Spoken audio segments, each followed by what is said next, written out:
Okay, it's letting me in, so hopefully its stream should be up in 2 minutes with the same sign in.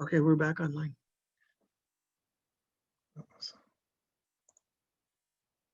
Assalamu alaikum everyone. We lost our YouTube live stream, so it's back up and running again. So we will start with Brother Sibte Hassan Kazmi reading our souls and salam and marsiya for us.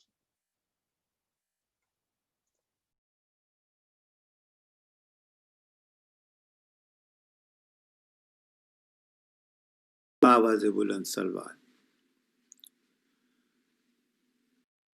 فرش غم ہے محرم میں بچھانے والو فرش غم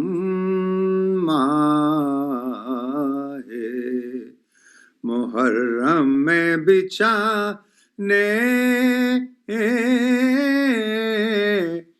والو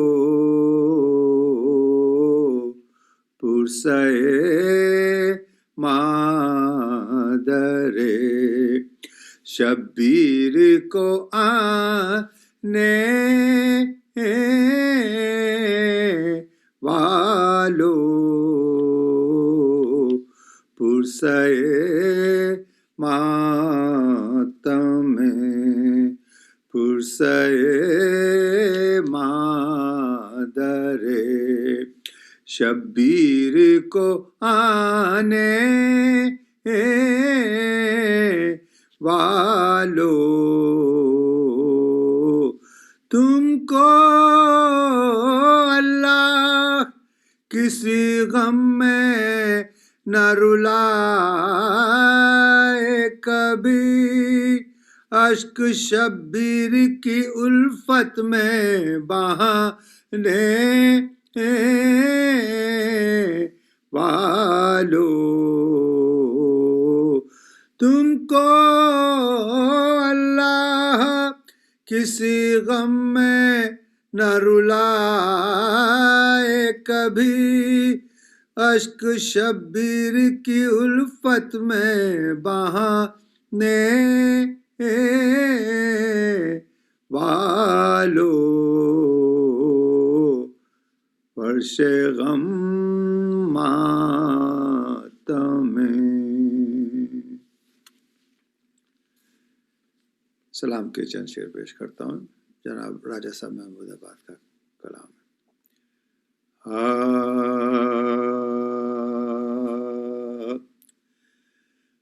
ہے سلام اس پا جو کہتی تھی صدا ہائے حسین اے سلام اس پا جو کہتی تھی صدا ہائے حسین ظالموں نے تجھے پانی نہ دیا ہائے حسین اے سلام اس پا جو کہتی تھی صدا ہائے حسین علی اکبر نے تیرے سامنے برچی کھائی قتل اصغر تیرے ہاتھوں پہوا اے حسین اے سلام اس پر جو دکھ پہ دکھ سہکے جسے فاطمہ نے پالا تھا اس پر بے دینوں نے یہ ظلم کیا اے حسین اے سلام اس پر جو کہتی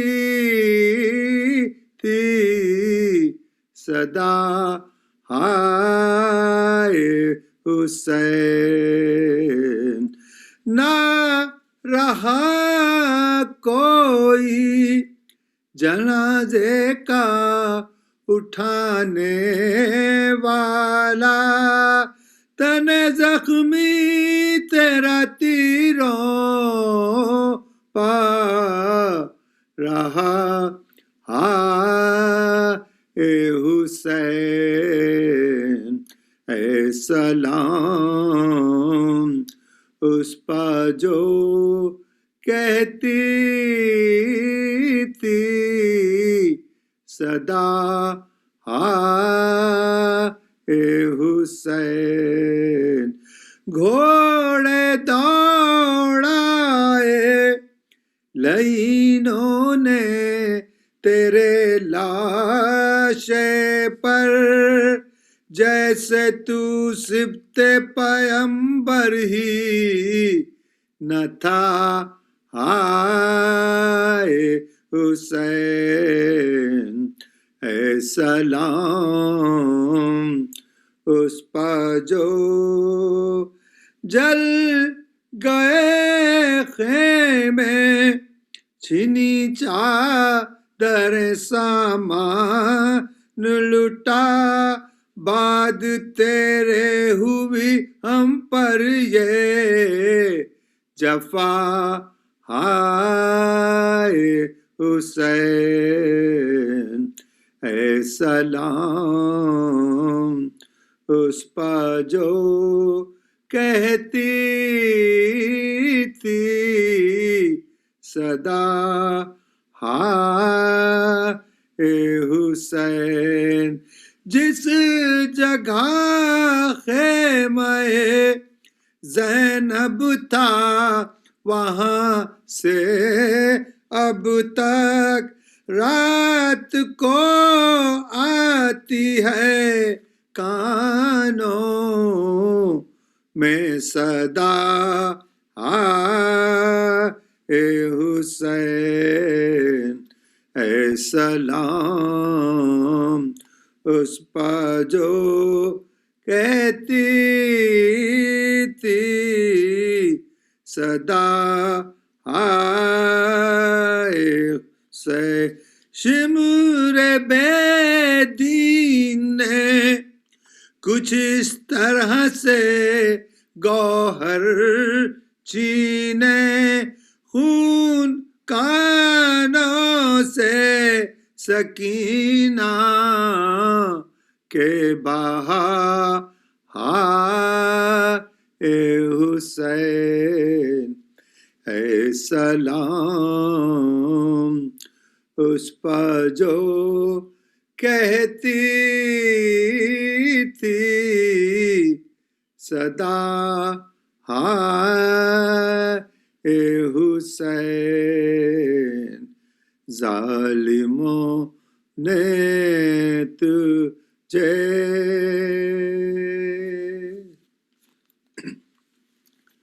فاتحہ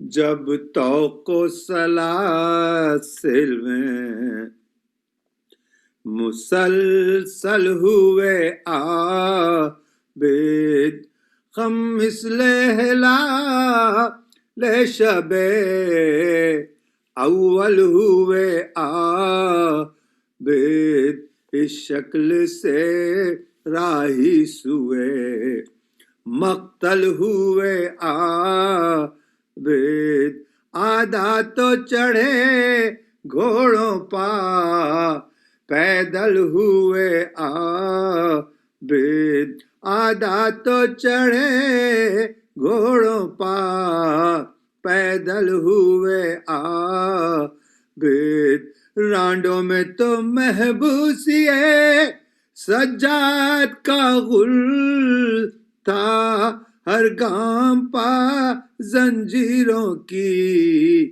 فریاد کا گل تھا ہر گام پا زنجیروں کی فریاد کا غل تھا بے دینوں میں تھی تہنیت فتح کی ایک دھوم رانڈوں میں یہ تھا شور کے ہے شہ مظلوم اور شرم سے نہڑائے تھے سر عابد مغموم بیمار کو آنکھوں سے نہ کچھ ہوتا تھا معلوم ایک ہاتھ میں زنجیر بسد رنجو محن تھی ایک ہاتھ میں ماں بہنوں کے اونٹوں کی رسن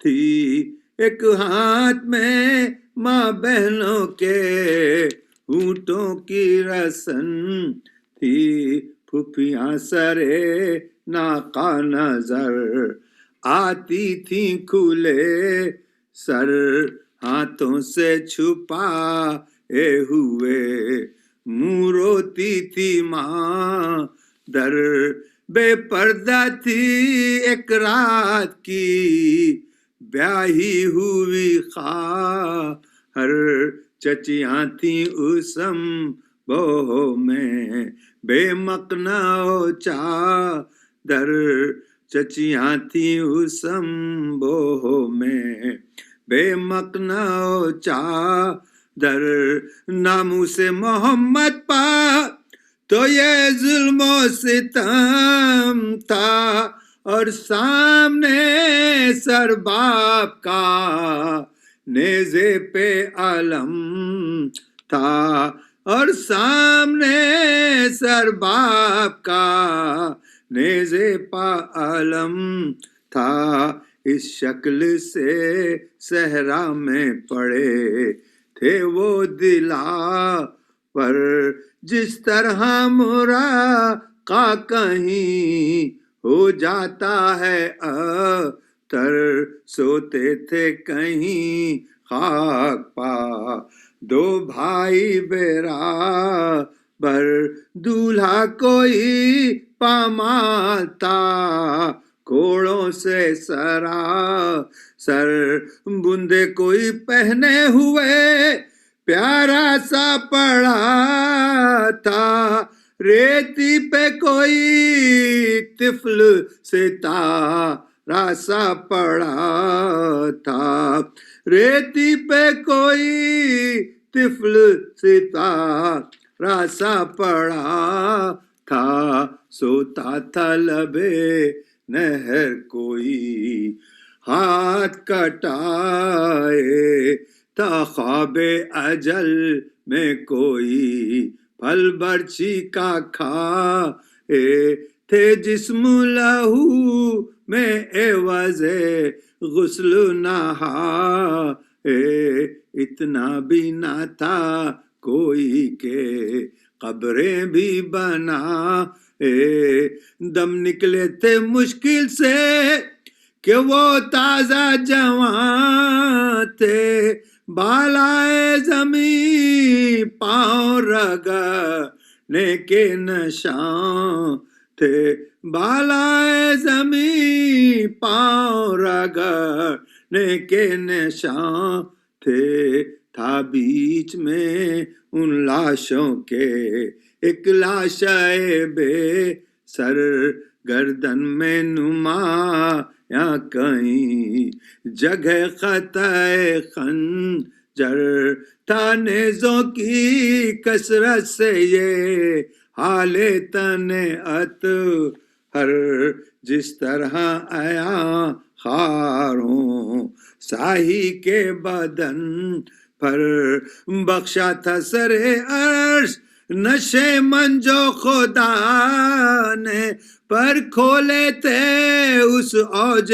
سعادت کے نے پر کھولے تھے اس اوج سعادت کے نے اس دھوپ میں سایہ جو نہ تھا لاشائے شے پر مرغاں ہوا چھائے تھے کھولے ہوئے شے پر ملتا تھا جب دور سے طائر کوئی اڑ کر کہتا تھا کیوں پیٹتے ہو بازوؤں سے سر غم دیکھے ہیں دنیا میں پائے غم نہیں دیکھا ایسا تو سلیمان کا بھی ماتم نہیں دیکھا ایسا تو سلیمان کا بھی ماتم نہیں دیکھا اعجاز سے اس لاش سے ہاتھوں کو اٹھایا پھر پیار سے فرزند کو چھاتی سے لگایا پھر حلقے برئی دا سے یہ عابد کو سنا یا رونا کفن ہم نے نہ پایا تو نہ پایا اے لال یہی خون بھری پوشاک کفن ہے جب خاک ملی خاک میں پھر خاک کفن ہے پھر خاک ملی خاک میں پھر خاک کفن ہے جب توق و سلاسل میں مسلسل ہوئے عابد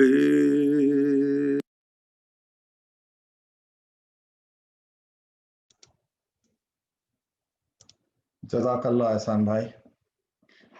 We have a couple of announcements. First of all, today's Majlis sponsors are Mr. and Mrs. Late Sibte Hassan Rizvi, Mr. and Mrs. Ehsan Kazmi, and Mr. and Mrs. Iqbal Haider. There is a request of Surah Fatiha for Jafri Rizvi binte Tahir Hussain, Sayyid Rizvi ibn Hassan Nakhi, Muhammad Abbas ibn Iqbal Haider, Tahira Begum binte Tahir Hussain, Ali Awsat ibn Hassan Ali, Badrun Begum binte Wali Muhammad, Zille Hasnain ibn Muhammad Kazim, and all are marhumin. Bismillah.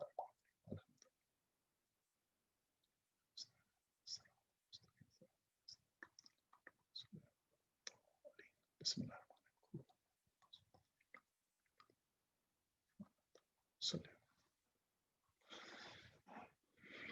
I'd also like to announce with grave sadness that the Baitul Khaim and the New Jersey community lost a stalwart of the community, Muhammad Dost Rupani, today.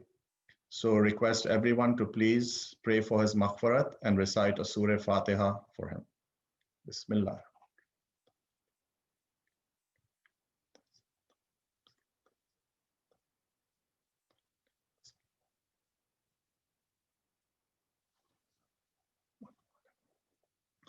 And now we would like to ask Maulana Asad Jafri to please come and recite his speech.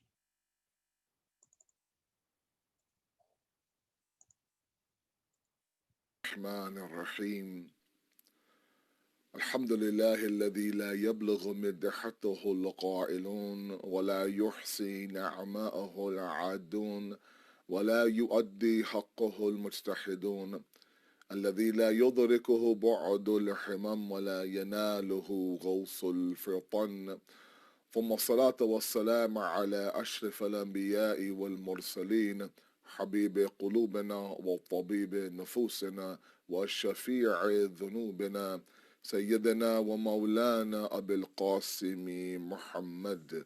اللهم صل على محمد وآل محمد وعجل فرجهم وآل بيته الطيبين الطاهرين المعصومين المظلومين لا سيما بقية الله في الأرضين صاحب العصر والزمان خليفة الرحمن إمام الإنس والجان ولعن الله وعداهم أجمعين إلى يوم الدين.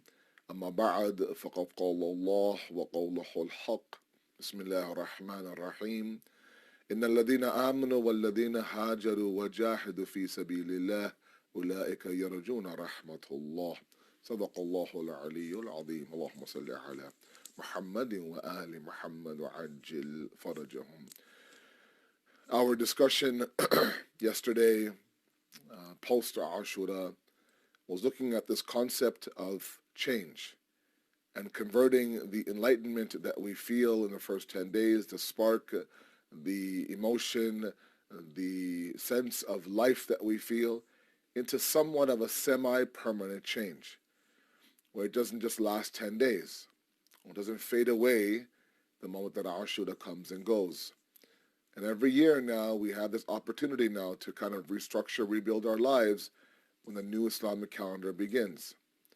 And as I mentioned to all of you yesterday, that we are individuals who are sometimes easily enlightened, easily moved. Like I said, a short clip on WhatsApp, a commercial on television, even let's say 10 nights of lectures. But the kamal and the perfection and the elevation is not just to be enlightened or moved or motivated or impressed.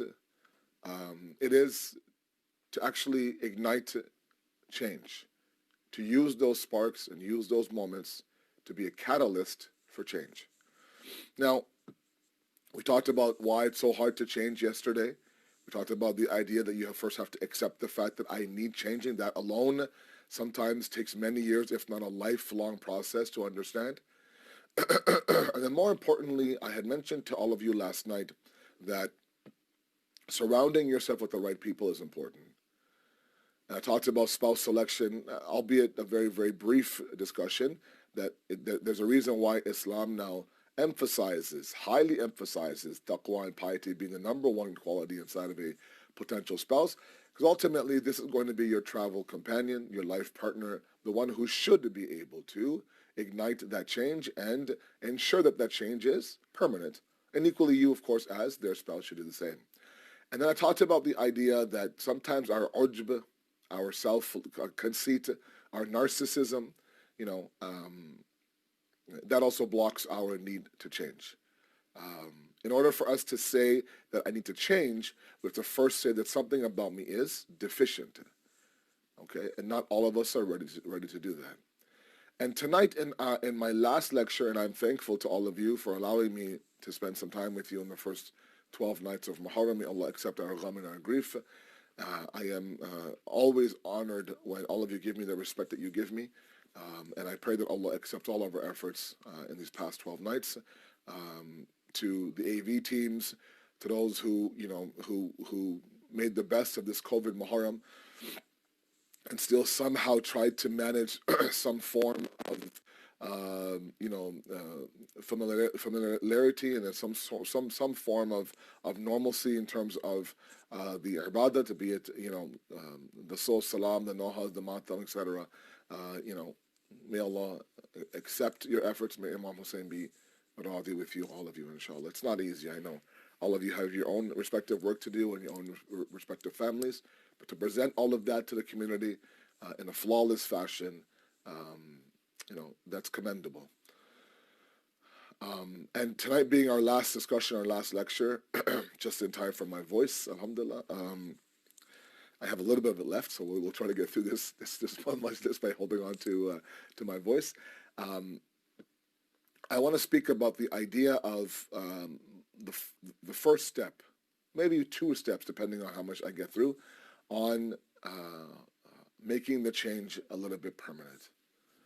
Again, one of the biggest problems that I have maybe, is the fact that I start off strong and then I fade, right? Be everything from my diet to my workout to my spiritual habits to a number of things, and maintaining and sustaining a level of change in any aspect of our life is always difficult. The first thing that we have to understand that sometimes we don't, and it's not talked about enough on the minbar. All of you know me enough to know this is one of the topics that's very near and dear to me, is this idea that we have to be worthy of the desired change. Okay. Remember, I spoke about the fact that in Surah Baqarah, the ayat I read for you in the khutbah, talks about three different groups of people. The إِنَّ الَّذِينَ آمَنُوا, the believers, وَالَّذِينَ هَاجَرُوا, the muhajir, وَجَاهَدُوا, the strugglers. Okay? So the ones who have iman, the ones who do hijrat, the ones who do jihad, who do self-struggle. Okay? The ones who believe, the ones who migrate, and the ones who struggle. Okay?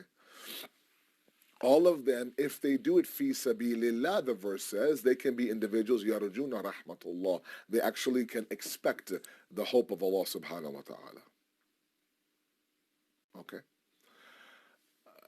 And I talked about very quickly that the idea that migration isn't always a physical one. It can be a spiritual one. And many tafsir now, because now this verse groups the amanu, the hajaru, the jahidu all in one, it could mean that Allah is talking about a spiritual migration.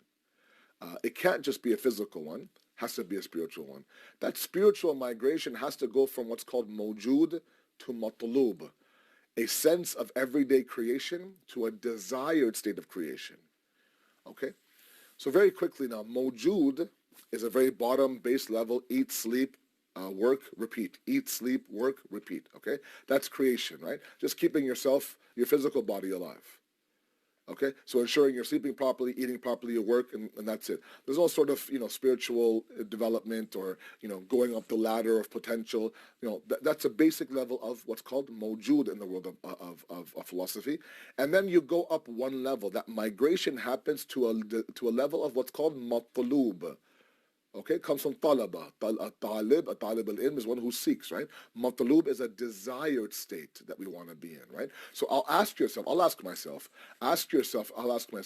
that what is that desired state that I want to be at? All of us want to be better. So imagine yourself the best version of you. That could be, and it will be different for every single individual. Remember, perfection in Islam is not a absolute concept where all of us have the exact same version of perfection, right? It has to be relative, okay? Meaning everyone's sense of perfection is something different, okay? So I want you to ask yourself for a moment, do some contemplation, what is my desired state that I want to be? Like if I could achieve these things, what is it? Okay, and then ask yourself, forget the actual physical roadblocks, that's something different, but ask yourself, I'll ask myself, am I worthy of that? Is it that, I wish I was like that, and automatically I think to myself, yeah, but I'll never get there. I wish I was like that, but I'll never get there. It's a good kind of goal to have, but realistically, I'm not going to be able to do that, right? So right away, what ends up happening is that we inject a very defeatist attitude towards this desired change. And that defeatist attitude comes from the fact that, it's too hard, but really the deep-rooted origin of this is the idea that we simply don't believe that I am worthy of that desired change. And that's what I want to focus on today as the kind of ending of this entire Ashra, is this idea that, we have to believe that we are worthy of any desired state that we wish to be at. If I want to be the highest version of me, you can be, and you deserve to be, and you should want to be. The fact that we already deflate ourselves and we preemptively tell ourselves, you know what, I'm not going to do it, so why even try? We're doing an injustice to ourselves. Forget anybody else. Such a fine line I always talk about. And because this continuously comes up, right, especially in this millennial generation, a lot of my youth out there, a lot of your kids out there, right, from 13, 14 years old, all the way sometimes in their early 30s, they have this deflating, defeatist, preemptive sort of, sabotaging of their journey before they even attempt anything. Right? They already assume that they're going to fail before they even try. Right? And a lot of it has to do with the fact that sometimes, we get that from a very, very young age. And it's not my topic, but very briefly, I spoke about this in the first Usher somewhere else, the dignity that we have to give our children at a very, very young age. Right? We believe that sometimes, especially, immigrant parents, we believe that sometimes me raising my children, me disciplining my children, me showing my authority as a parent, and all those things you should absolutely do. You are the parent, you're not their best friend. You are the authority, they're not the authority. You have the power of discipline. Right? And you always want to make them the best version of them. That's one thing that every parent wants. I have yet to meet a parent who wants to destroy their child's life. The problem is that there's a method involved in that. And that method never should involve you what? Stripping a child of their dignity, of their izzat. It's one thing to discipline a child. It's one thing to show you're the authority. It's one thing to tell your child, you know what? You're not worthy of anything. You're a loser. You're horrible. You're ugly. Never celebrate the accomplishments. Always, whenever, I have, it never fails. Whenever I used to travel before the pandemic, I would always have that one child, that one parent that would drag their 12, 13-year-old boy to me, okay? He's at a very awkward stage in his life, right? Just turned baligh, his body's changing, blah, blah, blah. He's trying to figure out God. His aql now is kind of forming a little bit. And the father would come, drag him. You could tell he was dragged and say, Malana, can you please tell him to pray namaz? Tell him that, he has to be a good Muslim. Otherwise, he'll be in the hellfire. I'm looking at this kid looking at me like he's just so embarrassed. Please, ma, tell him that he should study, he should pray namaz, this and that, right? And it's just very awkward. And that's not helping the child. That's in fact stripping him of his dignity in front of someone like me. Now, do you expect him to say, oh, okay, since you did that to me from tomorrow, oh man, labbaik ya Allah. It doesn't work like that. Right? So a lot of it comes from the fact that when we are a younger child, those words ring inside of our heads. You think, oh, Malana kya hai, they know that we love them. This is our style, this and that. But I'm sorry, nowhere, not in Western psychology, not in the Deen, not in hadith, not in any self-help Western Oprah, Dr. Phil books, do we see any of that where you're allowed now to sit there and strip the child of their izzat. Tell them they're not laiq. Tell them you have badnaam my name. Tell them that I'm embarrassed that you're my child. Compare them to every child in the khandan. Say, why can't you be like that person and that person? Tumne kya ho gaya? Why are you such a, why can't you get that right? Right? In the process now you think, oh, I'm motivating them, I'm making them better, but you're not. You're actually, bit by bit, convincing them they're not worthy of any change or any goodness. I've had so many youth, too many to count, come and tell me, now you talk about being better, you talk about being better than the member, blah, blah, blah. What if we're okay with the way that we are? What if I don't have a desire to be better? Why do I need to be better? That question alone to me is heartbreaking. It's heartbreaking that a 17, 18-year-old has no desire to be a better person. I just don't know where it comes from. And a lot of it, I'm not blaming the parents. I have 3 kids of my own. And God knows that I could, I could also be very, very careful. But especially those of you who have young children, please be very, very careful. The example I gave before was that, I want you to imagine that you take these, they take these words that you give them at 8, 9, 10, 11 years old. Then why are you so dumb at math? Why are you so slow at school? Why are you this? Why are you that? Why can't you get it right through your head? This and that, and all sorts of words that we use, they're stinging words. And they take those words when they're 8 or 9 and they put it in the bank. They put it in the bank up here. And over a while, you collect interest, right? So what was once a $5 deposit inside of your brain comes out as $50 when you are 30 or 31 years old. What was once one word that you're unworthy, you're dumb, you can't even hold a ladder properly, right? Sometimes we have fathers who want to fix around the house and the sons want to come help them. They say, okay, fine, hold the ladder. And so you're holding it, you're like, okay, and one little shake and then your dad goes, go inside. You can't even hold the ladder properly. What's wrong with you? And they think that verbal abuse, and I'm sorry, it's verbal abuse, is okay. And mind you, they parent the way they're parented, right? If you examine the way that our grandfathers, for example, raised our fathers, our dads have come a long way since then. Okay, but a lot of the idea, the fact that we've already deflated our change, comes from the fact that we simply don't believe in ourselves. We don't believe in ourselves.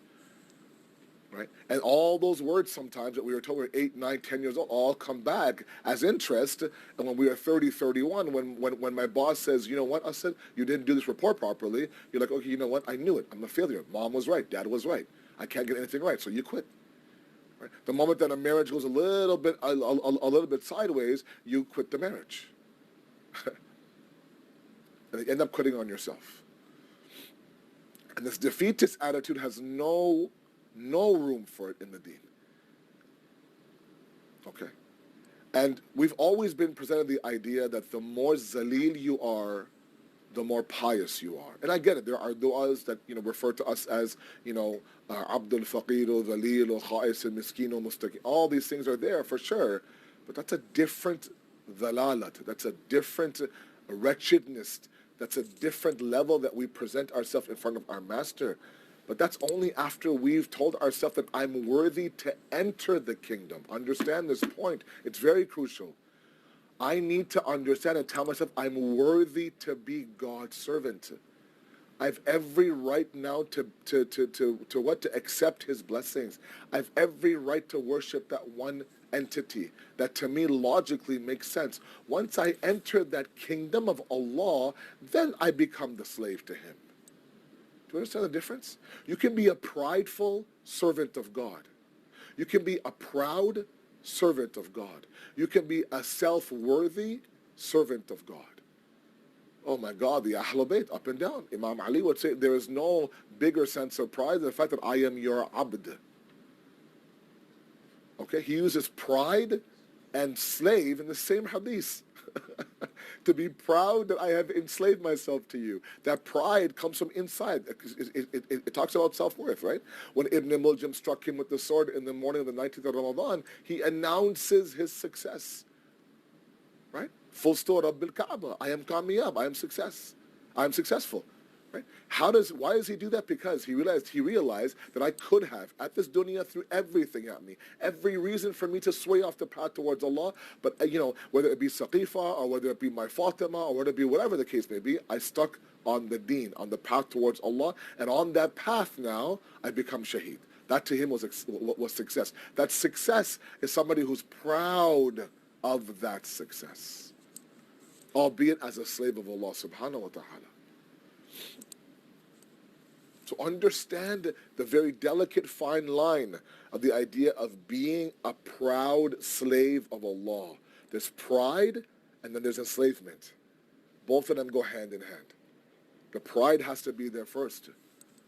Right? And a lot of my youth today, I think they have a lot of self-image and self-ego issues and self-conceit issues and self-worth issues. Either they're completely on this side where they worship themselves, me-centric, or they're completely on that side where I am zero, I am nothing, I'm unworthy. Mom and dad were right when they were raising me. That destroys a child. And I'm sorry you won't like what I have to say, but someone has to speak up for this. Right? We have to be very careful with our tongue. Those parents who physically abuse their child, God forbid. Those scars sometimes and those bruises heal.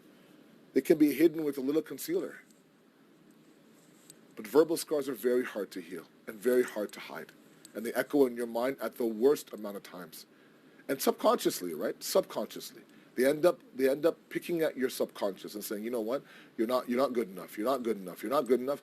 And every stage of your life now, you have this echoing voice in your bank collecting interest that you're not good enough, you're not good enough. And so the moment someone else says it, your husband, your wife, your child, your teacher, your boss, you run, you flee, because after a while you're tired of hearing it. Right? So the first point is that we have to now be able to understand we are worthy of that change. We're worthy of that change. The second point I want to make is that if we have figured out what change I want, it could be something very, very simple. And I ask you, we need to adopt a process-driven religion, not a results-driven religion. I have said this several times, but people continue now to look at the results. This whole topic of injustice and racism and speaking out and posting, right, against what's happening. These NBA players are boycotting, for example. What happened to Jacob Blake, right? George Floyd was the instigator. Now Jacob Blake happens again, right? And everything. And then the frustration is that we're not seeing results, right?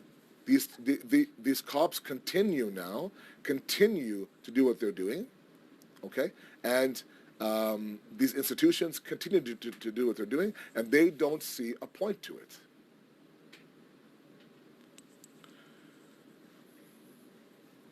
And so a lot of it is this idea that, we are looking for instant results. And sometimes you do, right? The reason why Janab Hur, is such an important story in Karbala. Really, we should analyze sometimes, the complexity of the human being by looking at this story of Janab Hur. And I mentioned in the Masayib already to all of you earlier in the Ashrar, I don't want to go down that road again, but just the battle that ensues inside one human being, right? The reason why he's such an important factor in this entire tragedy of Karbala was because he is that instant manifestation of Imam Hussein's haqq and batil battle. Instantly. Within a moment now, he's standing between heaven and hell, and he walks towards Abu Abdullah al-Hussein. Okay? We sometimes want that instant result inside of our life. It's not going to happen, guys. It's just simply not going to happen. We have to adopt a process-driven philosophy because we believe in a process-driven God. God's all about the process. He's not always about the results. What I mean by that is that, unless you do it, unless you end up like this, there's no point in going through the whole process. It's not true. It's not true at all. Okay, in our change, in our attempt to change, in that migration from mawjud to matlub, from a state of existence to a desired state of existence, right? We have to be very process driven. Okay, which means that if the results don't come right away, we don't abandon ship. Right? Abraham Maslow, and I learned this in all the way back in uni when I was in uni. Is this idea of his hierarchy of needs, right? And the highest peak of his triangle was self-actualization. The lowest base of the triangle was kind of like basic needs, right? Food, water, shelter, right? And then he went up the triangle, right? And if you can kind of understand that triangle where a human being should go from simply breathing, sleeping, and eating to self-actualizing, that's exactly what the Deen had said 1400 years ago of the idea of mawjud, basic existence to a matlub level. Okay. Now that matlub level has to be sometimes a monotonous, very slow climb up that triangle. Okay? And which means that very small changes.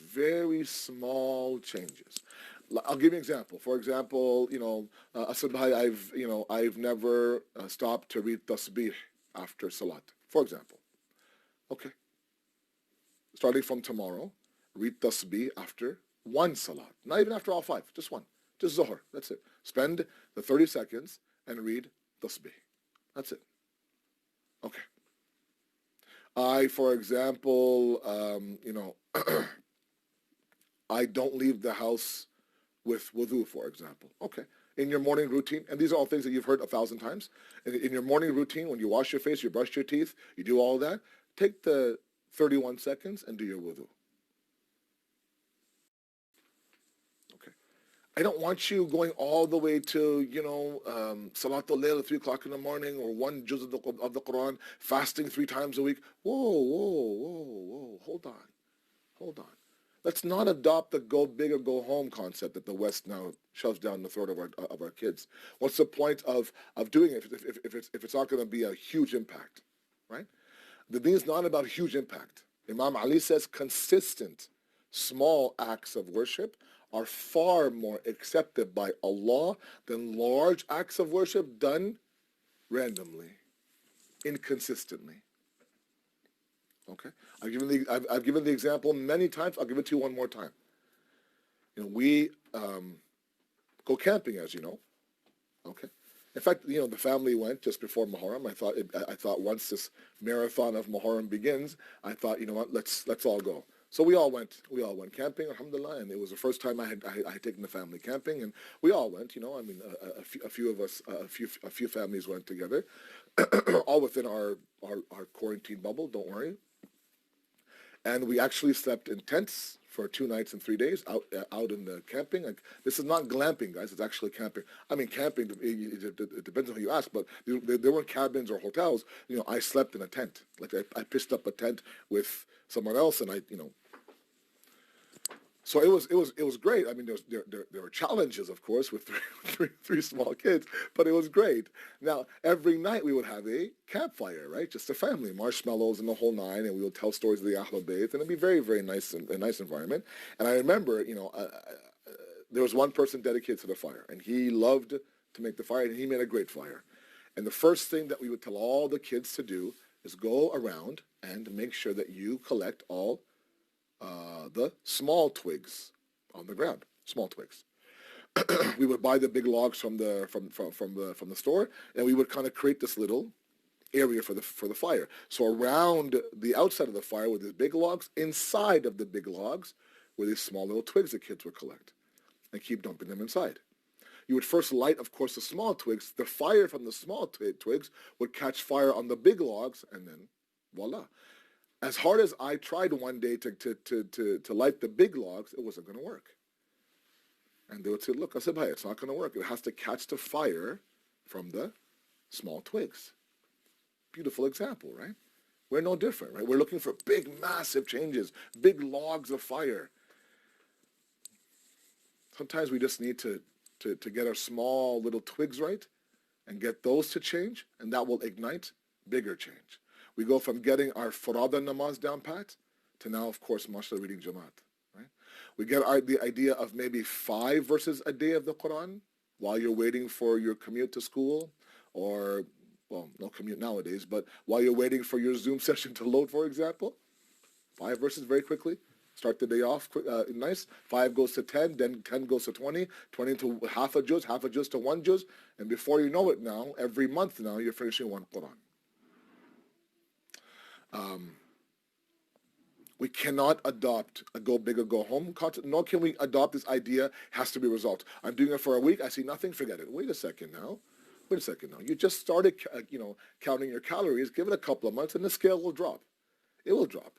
If you count your calories properly, the scale will drop. Same idea. Allah says, look, if you do it to a somewhat semi-consistent level, you'll start to see changes inside of you.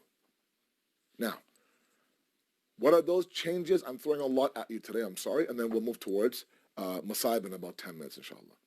Those changes now have to be the idea of, we have to start to reflect Allah subhanahu wa ta'ala. Now look, in the world of theology, in the world of aqaid, ilm al-kalam, there's a whole discussion on the sifat of Allah subhanahu wa ta'ala. And the ulama now have broken down the sifat into 2. There's many categories of Allah's qualities, but there are mainly 2 of them. Sifat al-dhatiyya, sifat al-fi'liyya. Okay? Those attributes of Allah that belong to His dhat, His essence, those qualities of Allah that belong to His fi'l, what He does. Okay? Meaning, those things that He is and those things that He does. There are certain things that you are and that you do. Okay? Those are your qualities, right? You are patient, you are alive, but at the same time, you also work very hard. Okay? You are knowledgeable, you also forgive as well. So that knowledge is built into your essence, who you are. The forgiveness is what you do. I forgive that person. It's a verb. I'm forgiving that person. Okay? Anyways, Allah's sifat al-dhatiyya, sifat al-fi'liyya. Okay? I don't want to go down this road too much. Don't worry, hang in with me. Sifat al-dhatiyya are his essential qualities, and the ones that are mainly named are his ilm, his hayy, his hayat, and his qudrat, right? His knowledge, his life, his power. Okay, those are built, ingrained inside of his dhat, his essence. His sifat al-fi'aliyya is that he's a khaliq, he's a raziq, he is a ghafur, he is rahim, he is rahman. All those things that quote unquote that he does. He's a rabb. Those are all his sifat al-fi'aliyya. Now the question is, if all of these qualities are essentially one in terms of Allah, and all of you know that already, why the different categories? Why the breakdown the way that the ulama have done it? Beautiful example, beautiful answer that my teacher gave me. I remember, Aghay Dadashi, he said to me when I asked him in class that the reason why the ulama have done this is for our benefit as a makhluk. Meaning what? Meaning that if we need to be the Khalifa of Allah, we need to resemble his qualities. Okay? Be a manifestation of his qualities. Okay? Now, which qualities? There are some that we can't penetrate, others that we can. The Holy Prophet is going up in Mi'raj, and Jibreel is with him. There comes a moment where Jibreel drops back and says, Ya Rasulullah, I cannot penetrate this level. This is only for the humans who have aql. The Prophet goes alone, ascending. There comes a moment where Allah says, that's enough, Muhammad. This now realm you can't penetrate. This is only for the Khaliq. My ahdiyah, my wahdiyah, all of this now is only for me. This is where laysa kamithlihi shay begins. So Prophet stops. So not everything, we can't obviously completely resemble God, but there are certain qualities that we can, and thus the breakdown. Which one of those? The fi'liyah ones. If Allah is forgiving, I am forgiving. If Allah sustains, I sustain. If Allah hides my faults, I hide my fault and the faults of others. Okay? Now, why do I bring this up? Because one of the fundamental effects of change and litmus test of a change and the criteria of change, how do I know, Asabai? How do I know? One of the greatest ways you could know is you begin to resemble the sifat al-fi'aliyah of God. 0.00001% of those qualities. Okay? If that means that if Allah is forgiving, you start off by forgiving not only others, you forgive yourself. You forgive yourself. And one of the beautiful ways that we can really measure change inside of us is that once we identify these are the qualities of God, then I begin now to see that inside of me. Okay? Respect for others, respect for myself. Forgiveness for others, forgiveness for myself. I start to see God in everything that is around me, even those things that are obvious and not so obvious. Because remember, Shaitan now, in his promise to Allah that I'm going to ambush them on the path, he says from the front, from the back, from the right, from the left, right? من أيديهم ومن خلفهم وعن أيمانهم وعن شمائلهم. From their front, from their back, from their right, from their left. Sometimes from the front, the ulama of tafsir tell us that what he does, obviously it's a metaphor, right? It doesn't mean he's actually physically in front of us. From the front means that he makes us believe that Allah's worship can never be attained, meaning his pleasure through my worship can never be attained. If I ask any of you right now, listen to me, are you comfortable with the amount of worship that you do? I think the majority of us will say no, but I can do more. Now, either it's I can do more, or it's a built-in, seeped-in kind of thought that, you know what, God will never accept my worship. Literally, people pray salat, and in their mind, they think, you know what, that salat was thrown back in my face. There's no way he accepted that salat. Okay? And then we do that enough times, we start to think, you know what, he is one who will never have his pleasure achieved. He'll never be happy. Ever be happy with me. Right? And after a while now, we end up, playing with our self-worth. So what's the point of me even attempting to go through from mawjud to matlub when I'll never reach that phase of self-actualization? God will never be happy with me because shaitan now comes in, infiltrates. Remember, the khulasa, the summary, if I can kind of sum up how shaitan moves us away through his various small tactics, his overall tactic, his major tactic, the thesis statement of shaitan's misguidance is that he wants us to change. He wants us to change the way that we think about God. Oh, it's very important. So if he can convince us that no matter how much we do, God will never be pleased, we'll stop doing it. It's a waste of time. That only comes when you start to believe that you're worthy of that, when you start to do some self-forgiveness and self-love. Meanwhile, God's saying, look, I will accept the smallest amount from you. You know, Imam Ja'far as-Sadiq, alayhi salatu wasalam, Allahumma salli ala Muhammad wa ala Muhammad. He says, you know, in my Javani, and I'm not sure if I mentioned this here or not, but Imam Khomeini rahmatullah alayhi, his book on Adab al-Salat, in the beginning of that book, I remember, I forget which chapter now, he quotes this hadith, where he says that Imam Sadiq says, in my Javani, in my youth, I used to worship Allah a lot. And my father, Imam Muhammad Baqir, alayhi salatu wasalam, Allahumma salli ala Muhammad wa ala Muhammad, he would come to me and say, you don't need to push yourself that hard. Now, please, I don't want to send the wrong message, but let me complete the hadith and then go back and fix whatever misconception I might have. He says that when Allah subhanahu wa ta'ala accepts the love of his creation, he accepts very little from him. Meaning very little is enough. Right? Think about your most beloved child. Okay, think about, you know, Malana, they're all the same to me. No, they're not. Let's face it. We have our favorites. Let's say our most favorite beloved child, okay, everything they do. They write us one, you know, one little note that says, I love you, Baba. It's ripped. It has, you know, a chai stain on it. It's got, you know, everything. It's not even done. It's crooked, blah, blah, blah. She put no effort into it, but it's her. It's her. So what do? You take it and you pin it up against you pin it up in your room. You pin it up in your room. It's not worthy. I'm sorry. It's disastrous, but it's from her. I'll take it. I'm going to put it up, and every day I look at it and say, oh, she loves me. Because she's become my beloved. My daughter has become my beloved. So whatever comes from my daughter, I'll take it. Allah subhanahu wa ta'ala is no different. Always remember this. Please take this message with you forward, that wherever, if you have identified Allah subhanahu wa ta'ala to love me. Now how do I do that? You do your best. In kuntum tuhibbun Allah fattabi'uni yuhbibkum Allah.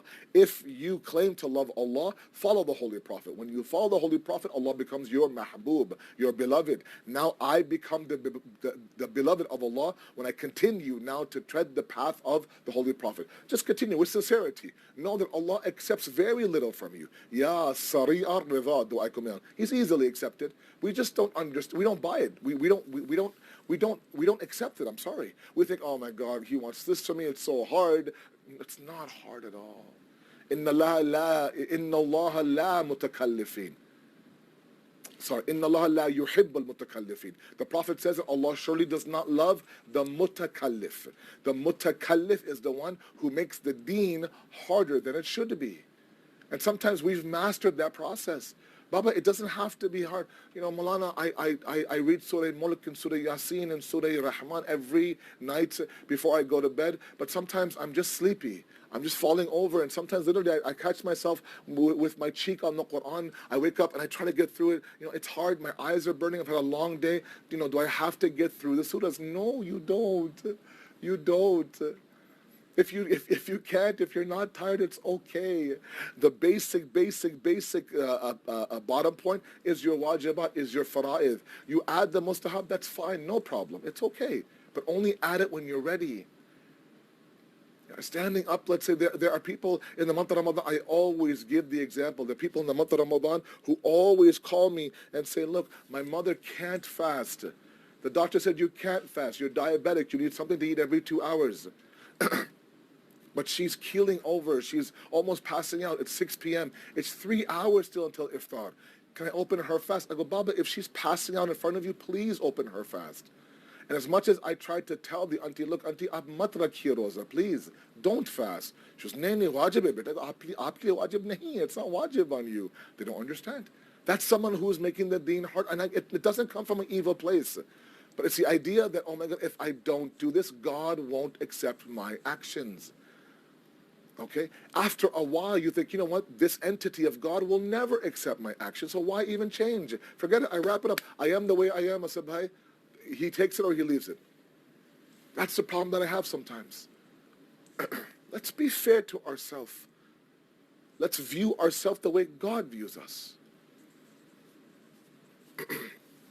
We do our best, we do the bare minimum, and then we add on the bare minimum, bit by bit, very slowly. One tasbih, one wudu here and there, one dua, 5 verses of the Quran. Please, you shouldn't be keeling over saying, no, you have to finish. And you're looking at the ending, when is the ending of the surah? Oh, there's still 3 pages, okay. All right, that's not, please. If you read the Quran and you're looking to see when the ending of the surah is, close the Quran, put it away, please. Open it up again when you are ready. It doesn't work like that, inshallah. So change is not easy. It's difficult. Igniting change, sustaining change, all of that. But sometimes I think we add hurdles that aren't there to begin with. Okay? So anyways, I've thrown a lot of things at you today. I don't mean to be everywhere. Khulasa is this, that number one, that if we want to begin that change, the first thing I ask you, please, especially my young guys who are going through their self-image issues, know that you are worthy of the greatness of God. Don't settle for that mawjood level, that eat, sleep, repeat level. You are built for self-actualization. You're built for the pleasure of Allah subhanahu wa ta'ala. You're worthy of that. Right? Find that worth inside of you. Be a proud servant of God. Right? You can be, you could be bowing towards our Creator, but that bowing has pride in it. That I could bow to the world, I could bow to money, I bow to Allah subhanahu wa ta'ala. That makes me feel great. And I'm bowing while I feel great. It's very ajib, very, very ajib. And secondly is the idea that the signs of changes, I begin to reflect Allah's sifat al-fi'aliyah. And when Allah subhanahu wa ta'ala sees that this person, this 18, 17-year-old, 21, 25-year-old is continuously trying to change, you become his beloved. Accept that love and know that when you accept that, when you accept the love of God, he accepts very little from you. It doesn't mean you do very little. It means that you don't need to always tell yourself, he'll never be pleased. No, he's easily pleased. Don't let shaitan come and infiltrate inside of you. Don't. Continue on the mission. Continue on the process. Fight through everything. Bibi Zainab, after Sham al-Ghariba now, her Ashura is now beginning.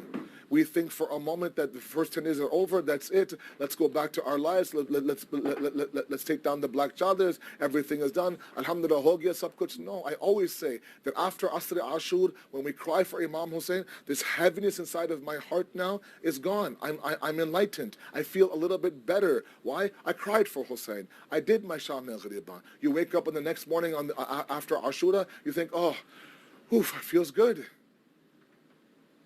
I feel good and sense I feel light. Why? Because you got it out. You sat there and you heard the Masa'ib and you cried. But was anybody whipping you while you were crying? Was anybody stopping you from crying? Zainab Antila Zainabiyah sitting there watching Hussein get beheaded, but she had not one moment where she could cry on her own. She couldn't cry. The moment she would cry, somebody would come and give ta'ziyah. So she never had the outlet. She carried the trauma of the day of Ashura all the way from Kufa to Sham back to Karbala. And maybe that's why in the days of Arba'in, we oftentimes read this Masa'ib that Imam Sajjad is standing in front of Jabir, telling Jabir about what happened in Karbala. Everything happened in Sham. Then Bibi Zainab now comes towards the Maidan of Karbala. In the days of Arba'in, Imam Sajjad says, Jabir, let's move aside a little bit. My Pupi Amma Zainab is coming to do ziyarat of her brother. Bibi Zainab approaches the grave of Abu Abdullah very, very slowly. This is the first time now she's come back to Karbala. The last time she saw Hussein's trampled body, she wasn't allowed to cry. But now she has the azadi. Her heart is heavy. Her grief is heavy. Her gham is heavy. She comes and she collapses on the grave.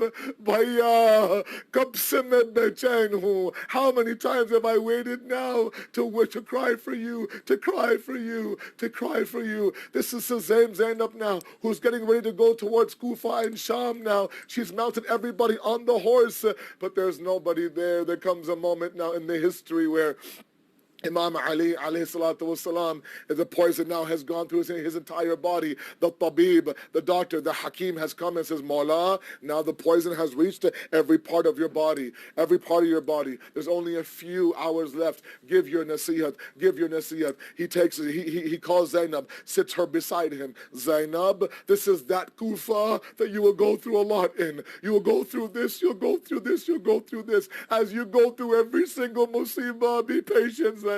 Be patient, Zainab. Be patient, Zainab. Zainab is listening to her father. Ji Baba, yes Baba, yes Baba. When Imam Ali was done, Bibi Zainab now turns to Imam Ali and says, Baba, I'll be patient, Baba. I'll be patient. But if ever there comes a moment where I ask you for help, will you come help me? Of course I will. Let's examine where did she ask Ali for help. Asri Ashur, Tile Zainabiyah, talking to Umar bin Saad. Umar bin Saad, this is the grandson of the Holy Prophet. You watch as he is being killed. She screamed, but she never asked Ali for help. Going towards Kufa and Sham, never asked Ali for help. But there came a moment now, oh no, Muhammad is gone, Ali Akbar is gone, Abbas is gone. Never do we have anything in the Maqtal that she cried for Ali, cried for Ali. But yes, there came a moment now where this Qafla of the Bani Hashim approached the courtyard of Yazid. They say 7 doors to the courtyard and the darbar of Yazid. All 6 open. The 7th one opens. Zainab stands there. She watches 700 men sitting there waiting for this tamasha to unfold now. Zainab sees all of these non-mahram men, her as a captive and slave, turns to Sajjad, says, Sajjad, I will not enter this courtyard. I'm the daughter of Ali. I'm the daughter of Fatima. Please move forward, Pupi Amma. I will not. She refuses to go. When she realized that she had to, she then asked Imam Sajjad, you are my Imam. You are the Wali of Waqt. Just answer me one question. I'll enter the courtyard, the darbar. No problem. Just answer me one question. One question that you want answered, Zainab. What do you want Sajjad to answer? Just answer me. Which way is it to Najaf? Zainab turns towards Najaf. Baba, this is your Zainab asking you for.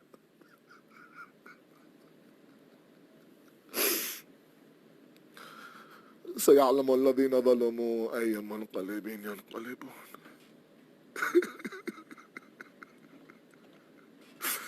Inna lillahi wa inna ilayhi raji'un. We ask you, Allah subhanahu wa ta'ala, to accept our qaleel ibadat, inshaAllah. We ask you, Allah subhanahu wa ta'ala, to please accept our tears, our gham, our grief, and give us this tawfiq of azadari for as long as we live in this life. We ask you, Allah, to weaken the hands of the enemies of humanity, to strengthen the mustaza'afin and the oppressed everywhere in the world. And finally, Allah, we ask you, make us worthy of the zuhur, of the Hussein of our time, of Imam al-Zamana, inshallah. Wassalamu alaykum wa rahmatullahi wa barakatuh. أعوذ بالله من الشيطان اللعين الرجيم بسم الله الرحمن الرحيم الحمد لله رب العالمين والصلاة والسلام على أشرف الأنبياء والمرسلين سيدنا ونبينا وشفيع ذنوبنا وحبيب قلوبنا وطبيب نفوسنا أبي القاسم محمد وعلى أهل بيته الطيبين الطاهرين المعصومين ولعنة الله على أعدائهم أجمعين من يومنا هذا إلى يوم الدين أما بعد فقد قال الله سبحانه تبارك وتعالى في كتابه الكريم وهو أصدق القائلين وقوله الحق بسم الله الرحمن الرحيم إن الذين يبايعونك إنما يبايعون الله يد الله فوق أيديهم.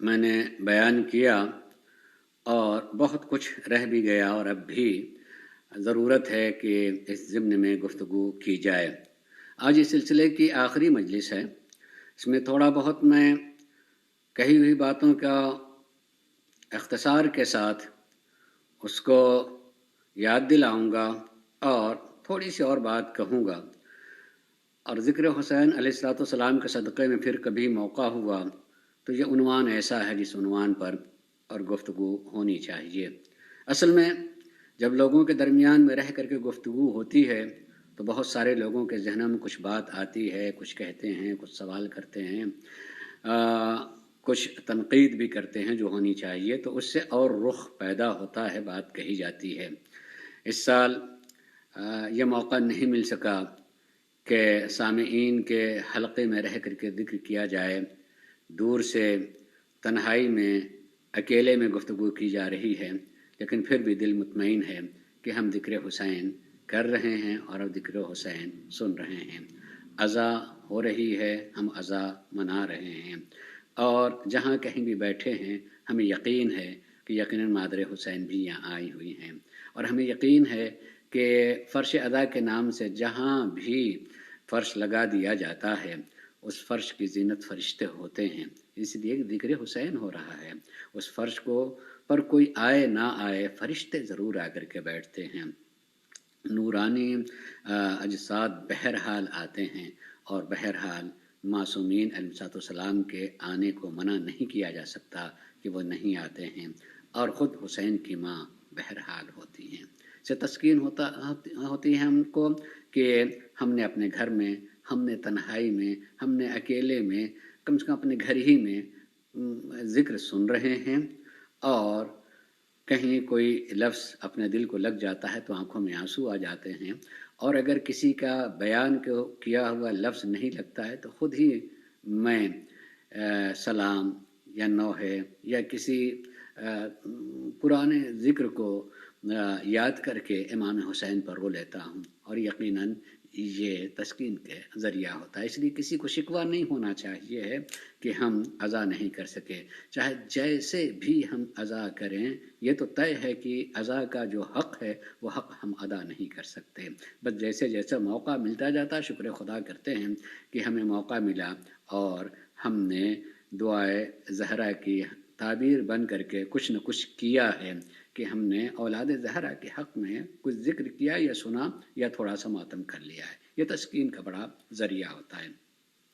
عزیزوں، میں اپنی باتوں کو جو کچھ کہا ہے بیعت اور ولایت کو عنوان سے، خلاصہ یہی ہے کہ بیعت صرف انکار کرنے ہی کے لیے نہیں ہوتی ہے، بلکہ ضرورت اصل میں بیعت کرنے کی ہے، لیکن بیعت کے لیے جس کے ہاتھ پر بیعت کی جائے اس کو پہچاننا چاہیے کہ وہ ہاتھ اللہ کا ہاتھ کہا جائے، اللہ کی طرف سے منتخب ہاتھ ہو، جس ہاتھ میں ہاتھ دے دینے کے بعد جو ہے اطمینان ہو جاتا ہے کہ یہ قیامت تک، محشر تک، بلکہ جنت تک سہارا بنا رہے گا، اور اس سہارے سے ہم وہاں تک پہنچ جائیں گے۔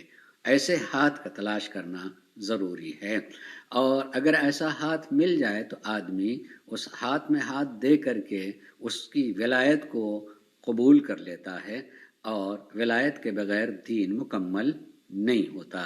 اس لیے یہ گفتگو بھی کی جا سکتی ہے اور ہے حقیقت میں کہ مقصد کربلا کیا تھے۔ مقصد کربلا کے لیے اگر کہا جائے کہ مقصد کربلا دین کا بچانا تھا، یقیناً دین کا بچانا تھا، لیکن شرط دین اور تکمیل دین کیا ہے؟ ولایت۔ ولایت کے بغیر دین مکمل نہیں ہوتا ہے۔ اس لیے یہ کہا جائے کہ اصل میں کربلا ولایت کو بچانے کے لیے تھا، ورنہ کہنے کے تو سارے مسلمان تھے، مگر یہ جاننے والے نہیں تھے کہ مسلمان ہونے کے لیے شرط یہ ہے کہ ولایت ہو، بغیر ولایت کے مسلم بھی نہیں ہو سکتا آدمی۔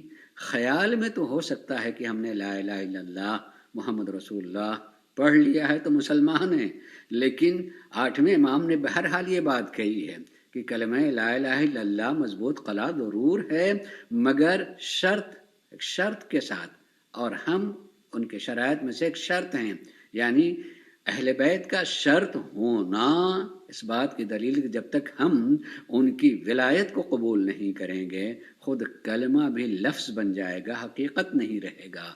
لفظوں کے دہرانے کا نام کلمہ نہیں ہوتا ہے۔ مثلا اگر یہ جو حقیقت سچائی ہے کہ ایک مسلمان کی تعریف تو یہی ہے، مسلمان کی تعریف تو یہ کہ من قال لا الہ الا اللہ محمد رسول اللہ فہو مسلم، وہ مسلمان ہے۔ لیکن حقیقت اسلام ولایت ہے، ولایت کے بغیر جو ہے اسلام نہیں ہے، وہ لفظ ہے، اور کہنے کے لیے ہے کہ بھئی یہ کلمہ پڑھ لیتے ہیں، لیکن شرط کلمہ جب تک نہ ہو اس وقت تک کلمے کی حقیقت کیسے بن سکتی ہے؟ بن ہی نہیں سکتی ہے۔ جیسے کسی چیز کی کوئی شرط لگا دی جائے تو اس شرط کے بغیر وہ چیز تسلیم نہیں کی جائے گی۔ میں نے ابھی اس سے پہلے والی مجلس میں ذکر کیا تھا کہ نماز کی شرط وضو ہے۔ اب اگر کوئی شخص جو ہے نماز پڑھے مگر بغیر وضو کے پڑھے تو کیا نماز ہو جائے گی؟ آدمی کہے بھئی نماز نہیں ہوئی۔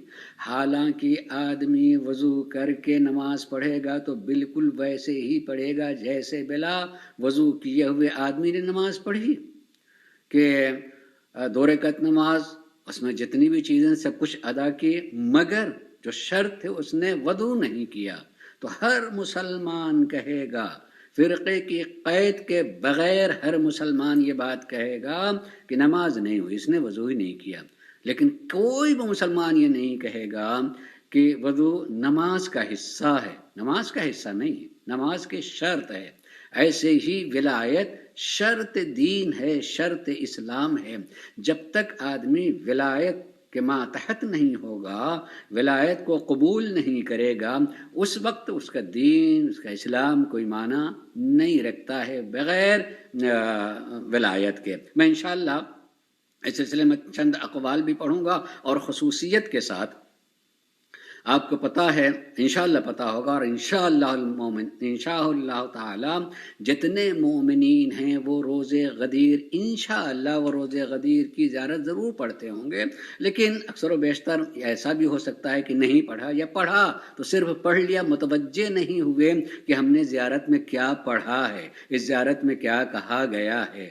بڑی تاکید ہے غدیر کے دن کی زیارت کا پڑھنا، اور اس زیارت کا دوسرا نام زیارت امین اللہ بھی ہے۔ اس میں کس طرح کے جملے ہیں، میں انشاءاللہ ان جملوں کو پڑھوں گا، اور پھر جو میں بات کہنا چاہتا ہوں وہی میری دلیل ہوگی کہ بغیر ولایت کے دین نہیں ہے، یا کم سے کم وہ دین تو نہیں ہے جس دین کو اللہ نے ولایت علی پر مکمل کیا ہے، یا کم سے کم وہ دین تو نہیں ہے جس دین کو اللہ نے کامل کر کے اپنی رضا کا اعلان کر دیا تھا کہ میں راضی ہوں اس دین سے۔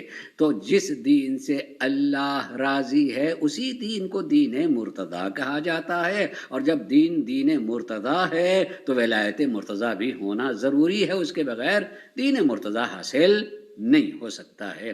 عزیزو، اس لیے میں اس سلسلے میں کہنے سے پہلے آج اس کو ابتدائی طور پر کہتا چلوں کہ پوری کربلا اور قیامت تک جو ہم عزاداری کرتے رہیں گے، اس مقصد کو سمجھنا چاہیے کہ امام حسین صلی اللہ علیہ وسلم نے ولایت کو بچانے کے لیے، اور اس ولایت کو بچانے کے لیے پھر وہی کہی بات کو ایک مرتبہ تکرار کروں لفظیں بدل کر کے، کہ امام حسین نے جو یہ کہا تھا کہ لا یبایع مثلی مثلہ، مجھ جیسا اس جیسے کی بیعت نہیں کر سکتا، میرے جیسے کا ہاتھ اس جیسے کے ہاتھ میں نہیں آ سکتا ہے۔ یعنی بتانا چاہتے ہیں کہ ہاتھ دینے کے لیے جس ہاتھ میں ہاتھ دیا جا رہا ہے اس ہاتھ کو کیسا ہونا چاہیے، اس لیے کہ ہاتھ دے دینے کا مطلب کہ میں نے اس کی ولایت کو قبول کر لیا ہے، اور ولایت کو جب قبول کیا تو کیسے کی ولایت میں نے قبول کیا؟ اگر ایسے کی جیسا مجھ سے اس وقت بیعت طلب کرا اس کی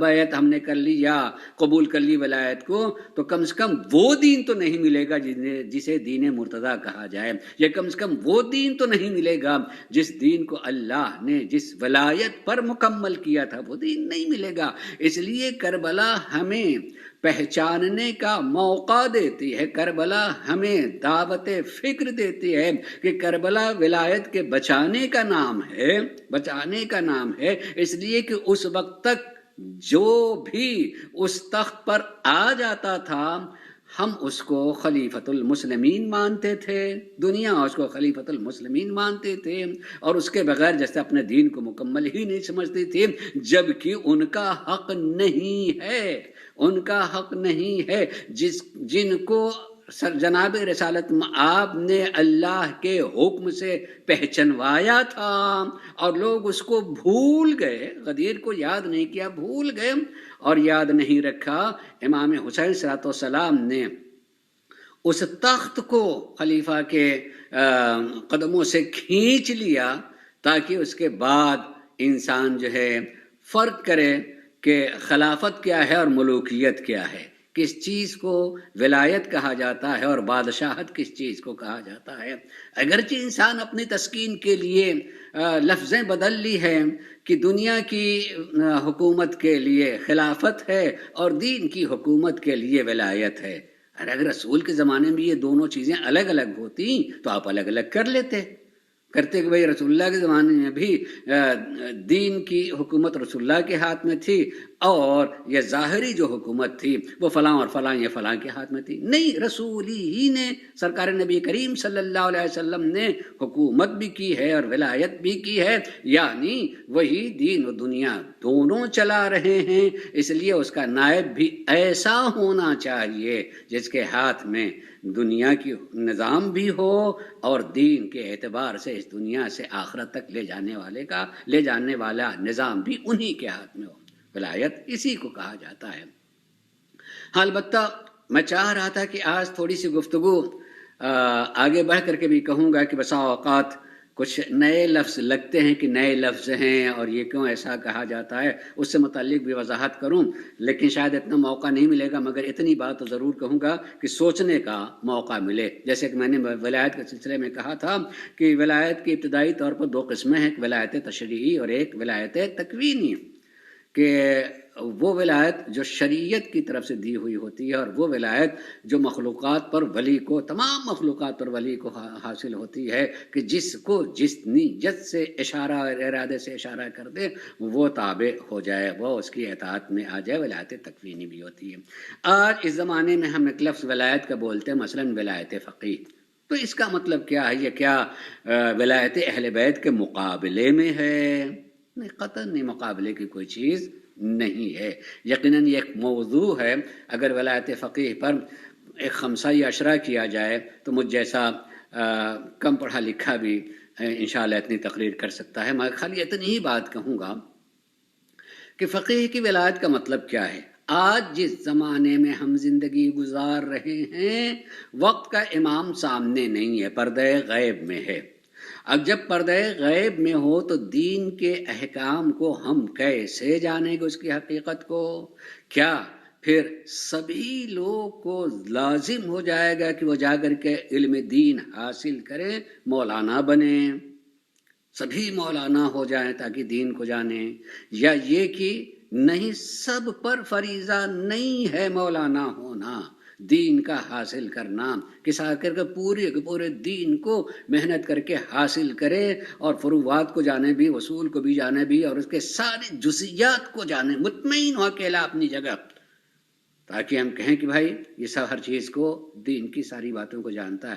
اللہ تبارک و تعالیٰ نے قرآن میں یہ بات کہی ہے کہ تم میں سے کچھ لوگوں کو چاہیے کہ وہ دین کے لیے جائیں اور جب وہ پلٹ کر کے آئیں تو دوسروں کو دین بتائیں، دوسروں کو بتائیں، یعنی سب پر واجب نہیں ہے فریضہ، بلکہ کچھ لوگوں پر فریضہ ہوتا ہے کہ وہ جائیں اور دین کو حاصل کریں، مگر جو دین کو حاصل کر لیا ان کا فریضہ ہے کہ جو نہیں جانتے ہیں ان کو بتائیں، اور جو نہیں جانتے ہیں جانے ہوئے سے رابطہ کر کے جانیں کہ آپ بتائیں. اب خود پڑھنے کی اپنی جگہ جو ہے ضرورت نہیں، پڑھے ہوئے سے معلوم کرنا ضرورت ہوتی ہے.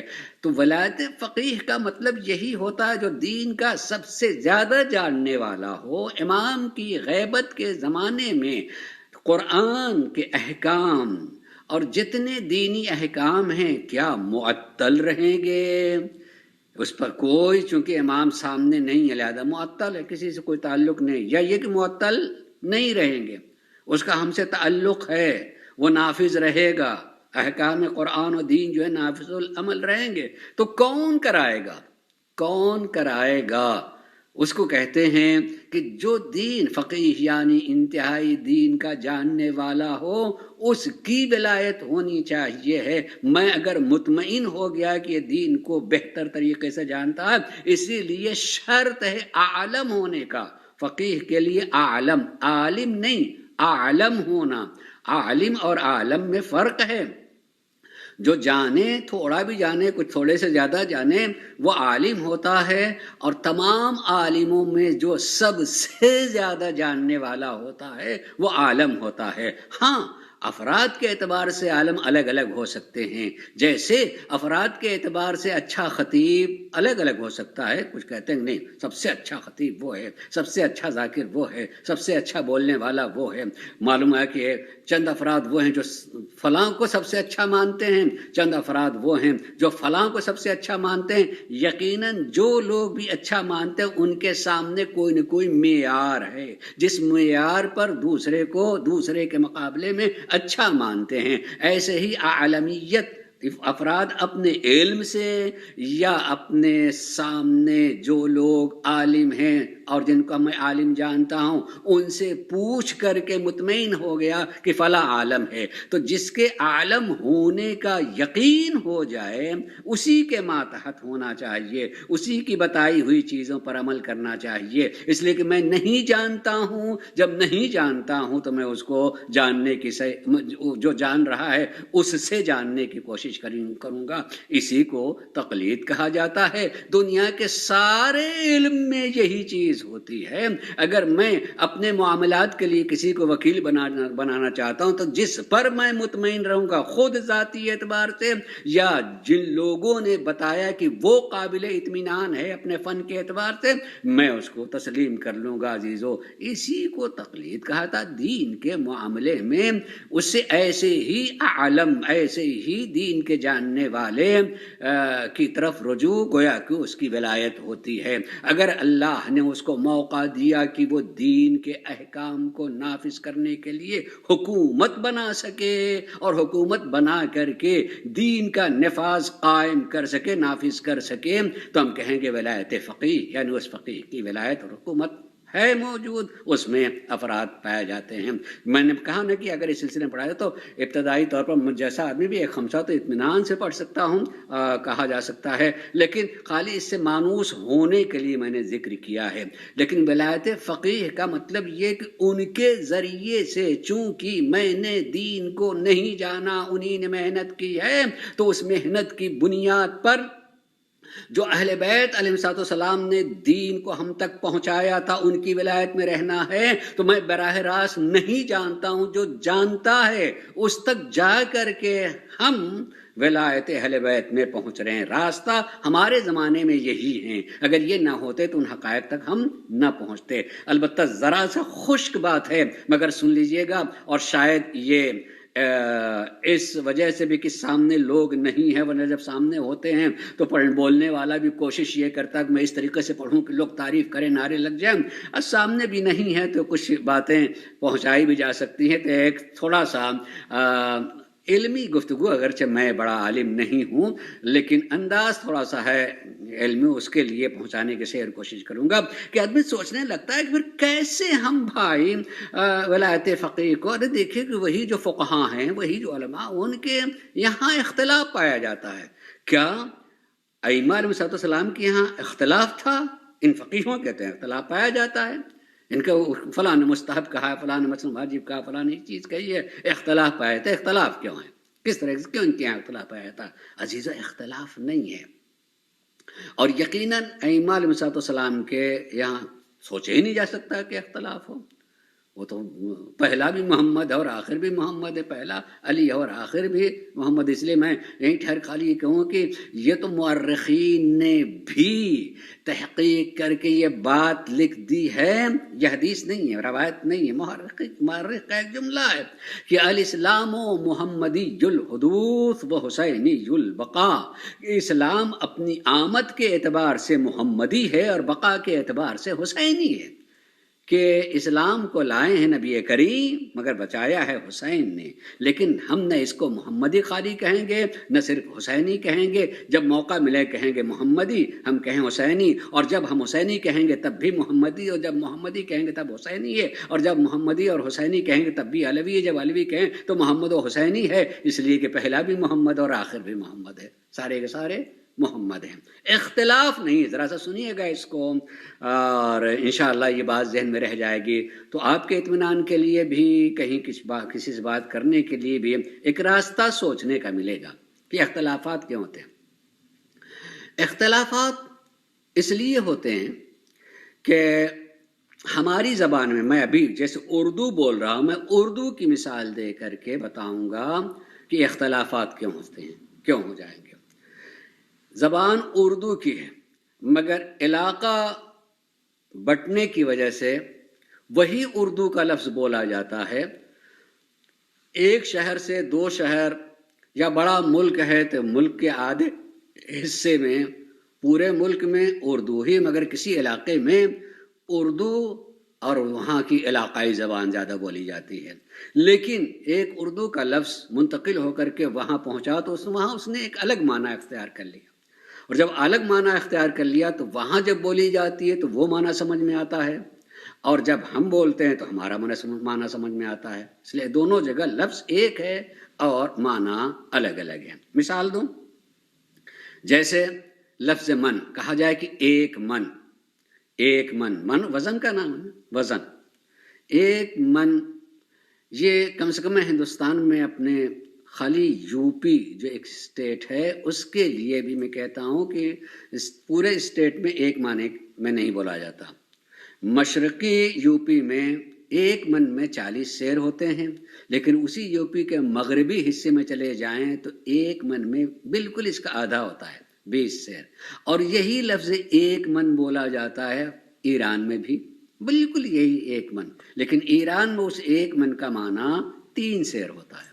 دیکھیے 3 جگہوں پر ایک لفظ بولا جاتا ہے مگر تینوں کے ہاں من کا معنی بالکل الگ الگ ہے. اور کتنا الگ الگ ہے، 40 اور 3 کی نسبت کیا ہوگی، 40 اور 20 کی نسبت اب بالکل آدھے آدھے کی ہے. اب اگر کوئی شخص جو ہے یو پی مشرق کا رہنے والا کہے کہ ایک من میں آپ کو دوں گا، ایک من میں آپ کو دوں گا، اور اس کی قیمت بتائے تو ظاہر وہ چونکہ 40 سیر دینے والا اور اس کی قیمت جو ہے خطیر رقم بتائے گا. اب وہ اگر کسی ایرانی سنے گا تو کہے گا اتنی بڑی رقم اور ایک من صرف 3 سیر. اور مثلا ایسے ہی مغرب والا سنے گا تو ایک من 20 کلو اور اتنی اس کی تقسیم اتنا زیادہ. لیکن اگر ایران کا آدمی آ کر کے مشرقی یو پی والے سے کہے کہ ایک من اتنے میں، تو معلوم کو 3 سیر کی بات کر رہا، اس کی قیمت بھی کم ہوگی، تو آدمی خوش ہو جائے گا، واہ واہ واہ واہ کیا کتنی سستی چیز ہے، اور لا کر جلدی سے پیسہ دیا، اس نے 3 سیر والا لے کر کے واپس دے دیا. یہ خوش ہوگا، یہ تو اپنا معنی سمجھے ہوئے تھا. لڑائی کرے گا، جی صاحب ہمارے ہاتھ بیچ رہے ہیں، میں یہاں رہنے والا، یہاں تو ایک من میں اتنا ہوتا ہے. وہ کہ بھائی آپ کے یہاں کچھ ہوگا تو میرے یہاں تو یہ ہوتا ہے، اتنا ہوتا ہے. لڑائی ہوگی کہ نہیں ہوگی؟ اب اگر اتنی بات سمجھ میں آئے کہ ایک ہی لفظ 3 جگہوں پر 3 معانی رکھتے ہیں. عربی زبان میں ایسے بڑے الفاظ ہیں، بہت زیادہ الفاظ ہیں جن کے ایک ہی معنی نہیں ہیں، مختلف معانی ہیں، مختلف معانی. مثلا عراق سے ایک آدمی آیا اور امام سے گفتگو کر رہا ہے. امام کو پتا ہے کہ عراق میں یہ لفظ کس معنی میں بولا جا رہا ہے، اور امام نے اسی کے معنی میں اس لفظ کو بولا تھا. لیکن ایک سننے والا مدینے کا تھا، اس نے سنا اور سن کر کے اپنا معنی لے لیا. اس کو تشریح کرانی چاہیے تھی کہ مولا اس کے معنی کیا ہے، آپ مجھ سے اتنا کہہ رہے تھے، اس نے تشریح نہیں کرائی، صرف جو ہے لفظ سنا اور اپنا مانا جا کے سب کو بیان کرنے لگا۔ اختلاف ہوگا کہ نہیں اختلاف ہوگا؟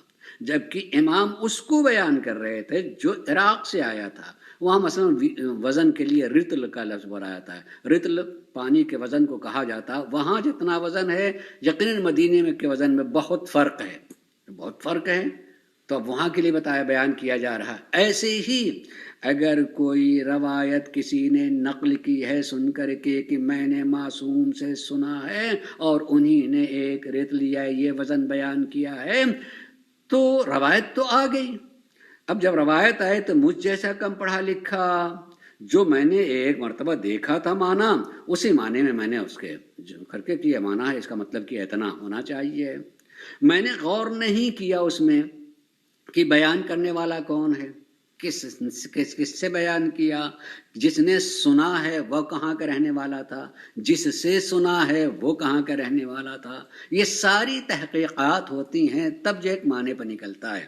اور ممکن ہے کہ حالات ایسے بھی ہو جائیں کہ میں تحقیق میں خود اپنی تحقیق میں کسی منزل پہ پہنچا کہ ہاں سننے والا یہ تھا اور بتانے والا یہ تھا اور یہ والا چیز تھا، اس میں کہیں میری تحقیق کی وجہ سے غلطی رہ گئی ہو گئی، تو اس غلطی کی وجہ سے کوئی فرق آ سکتا ہے کسی کی تحقیق اور میری تحقیق میں اس غلطی کے، مگر میں نے بینی و بین اللہ کوشش کی کہ صحیح معنی تک پہنچوں، نہیں پہنچ سکا تو نہیں پہنچ سکا، لیکن میں خود اپنی جگہ مطمئن ہوں کہ میں پہنچ چکا ہوں، تو مجھے بھی اپنے اس تحقیق پر عمل کرنا ہے، اور جو مجھے عالم مانتے ہیں وہ بھی اس پر عمل کرے گا، اس کے لیے کفایت کرتا ہے۔ اس لیے کہیں کہیں جزئیات میں جو ہے یہ فرق دکھائی دیتا ہے۔ اور یقین جانیے، مگر ایک بات کہوں تو یہ بات سمجھ میں آ جائے گی کہ اگر معصوم کے قول کو کسی شخص نے براہ راست سنا اور وہ بیان کر رہا ہے،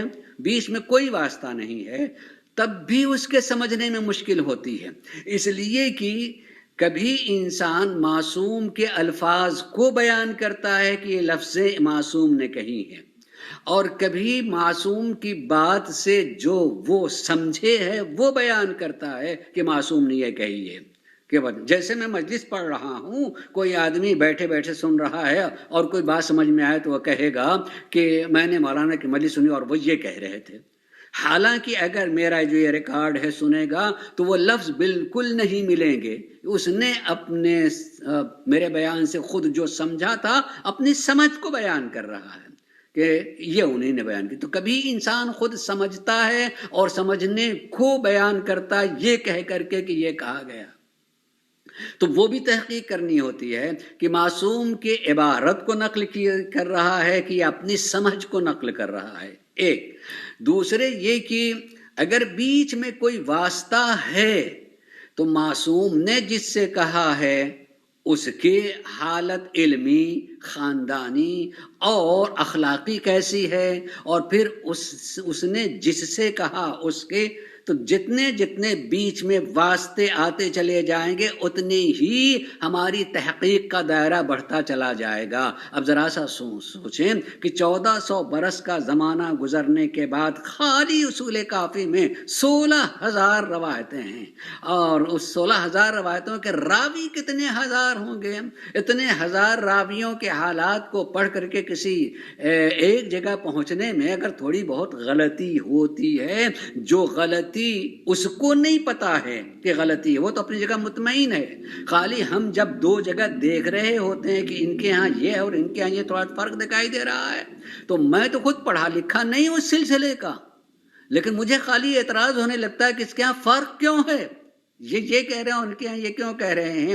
آپ ان کی ذرا سا تحقیق کو دیکھیں، اب ان دونوں میں میرے نزدیک جو عالم ہے وہی میرے لیے حجت ہے، اس لیے دوسرا غیر عالم ہے، اس کے مقابلے میں دوسرا جو ہے زیادہ جاننے والا ہے، تو مجھے یقین ہو جائے گا کہ یہ اس پر عمل کرنا چاہیے۔ عزیزوں، میں آج تھوڑی سی بات الگ سے کہہ کے گیا تاکہ وہ ولایت فقیہ بھی تھوڑا سا سمجھ میں آ جائے، عزیزان گرامی کہیں دیر نہ ہو جائے، اس لیے جلدی سے اور آگے کی بات کہتے ہوئے کہوں گا کہ مقصد کربلا ولایت کا بچانا تھا، اور حقیقت میں امام حسین صلی اللہ علیہ وسلم نے اپنے پورے گھر کو نثار کر کے ولایت کو بچایا ہے، ولایت کو بچایا ہے اور پہچنوایا ہے۔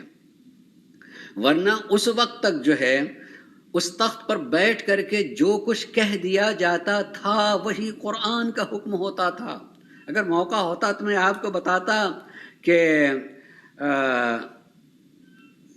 اس زمانے میں خالی بنی امیہ کا دور جو کہ 80 سال سے زیادہ کا تھا، اس میں اس قدر غنا موسیقی وجود میں آئے تھے، موسیقیاں اتنی وجود میں آ گئی تھیں کہ اصفہانی نے پوری کتاب لکھی ہے اس غنا پر کہ کتنی غنا کی قسمیں آ چکی تھیں، لیکن اسی تخت سے بات کہی جا رہی تھی، وہ اسلام کا حصہ بنتی چلی جا رہی تھی.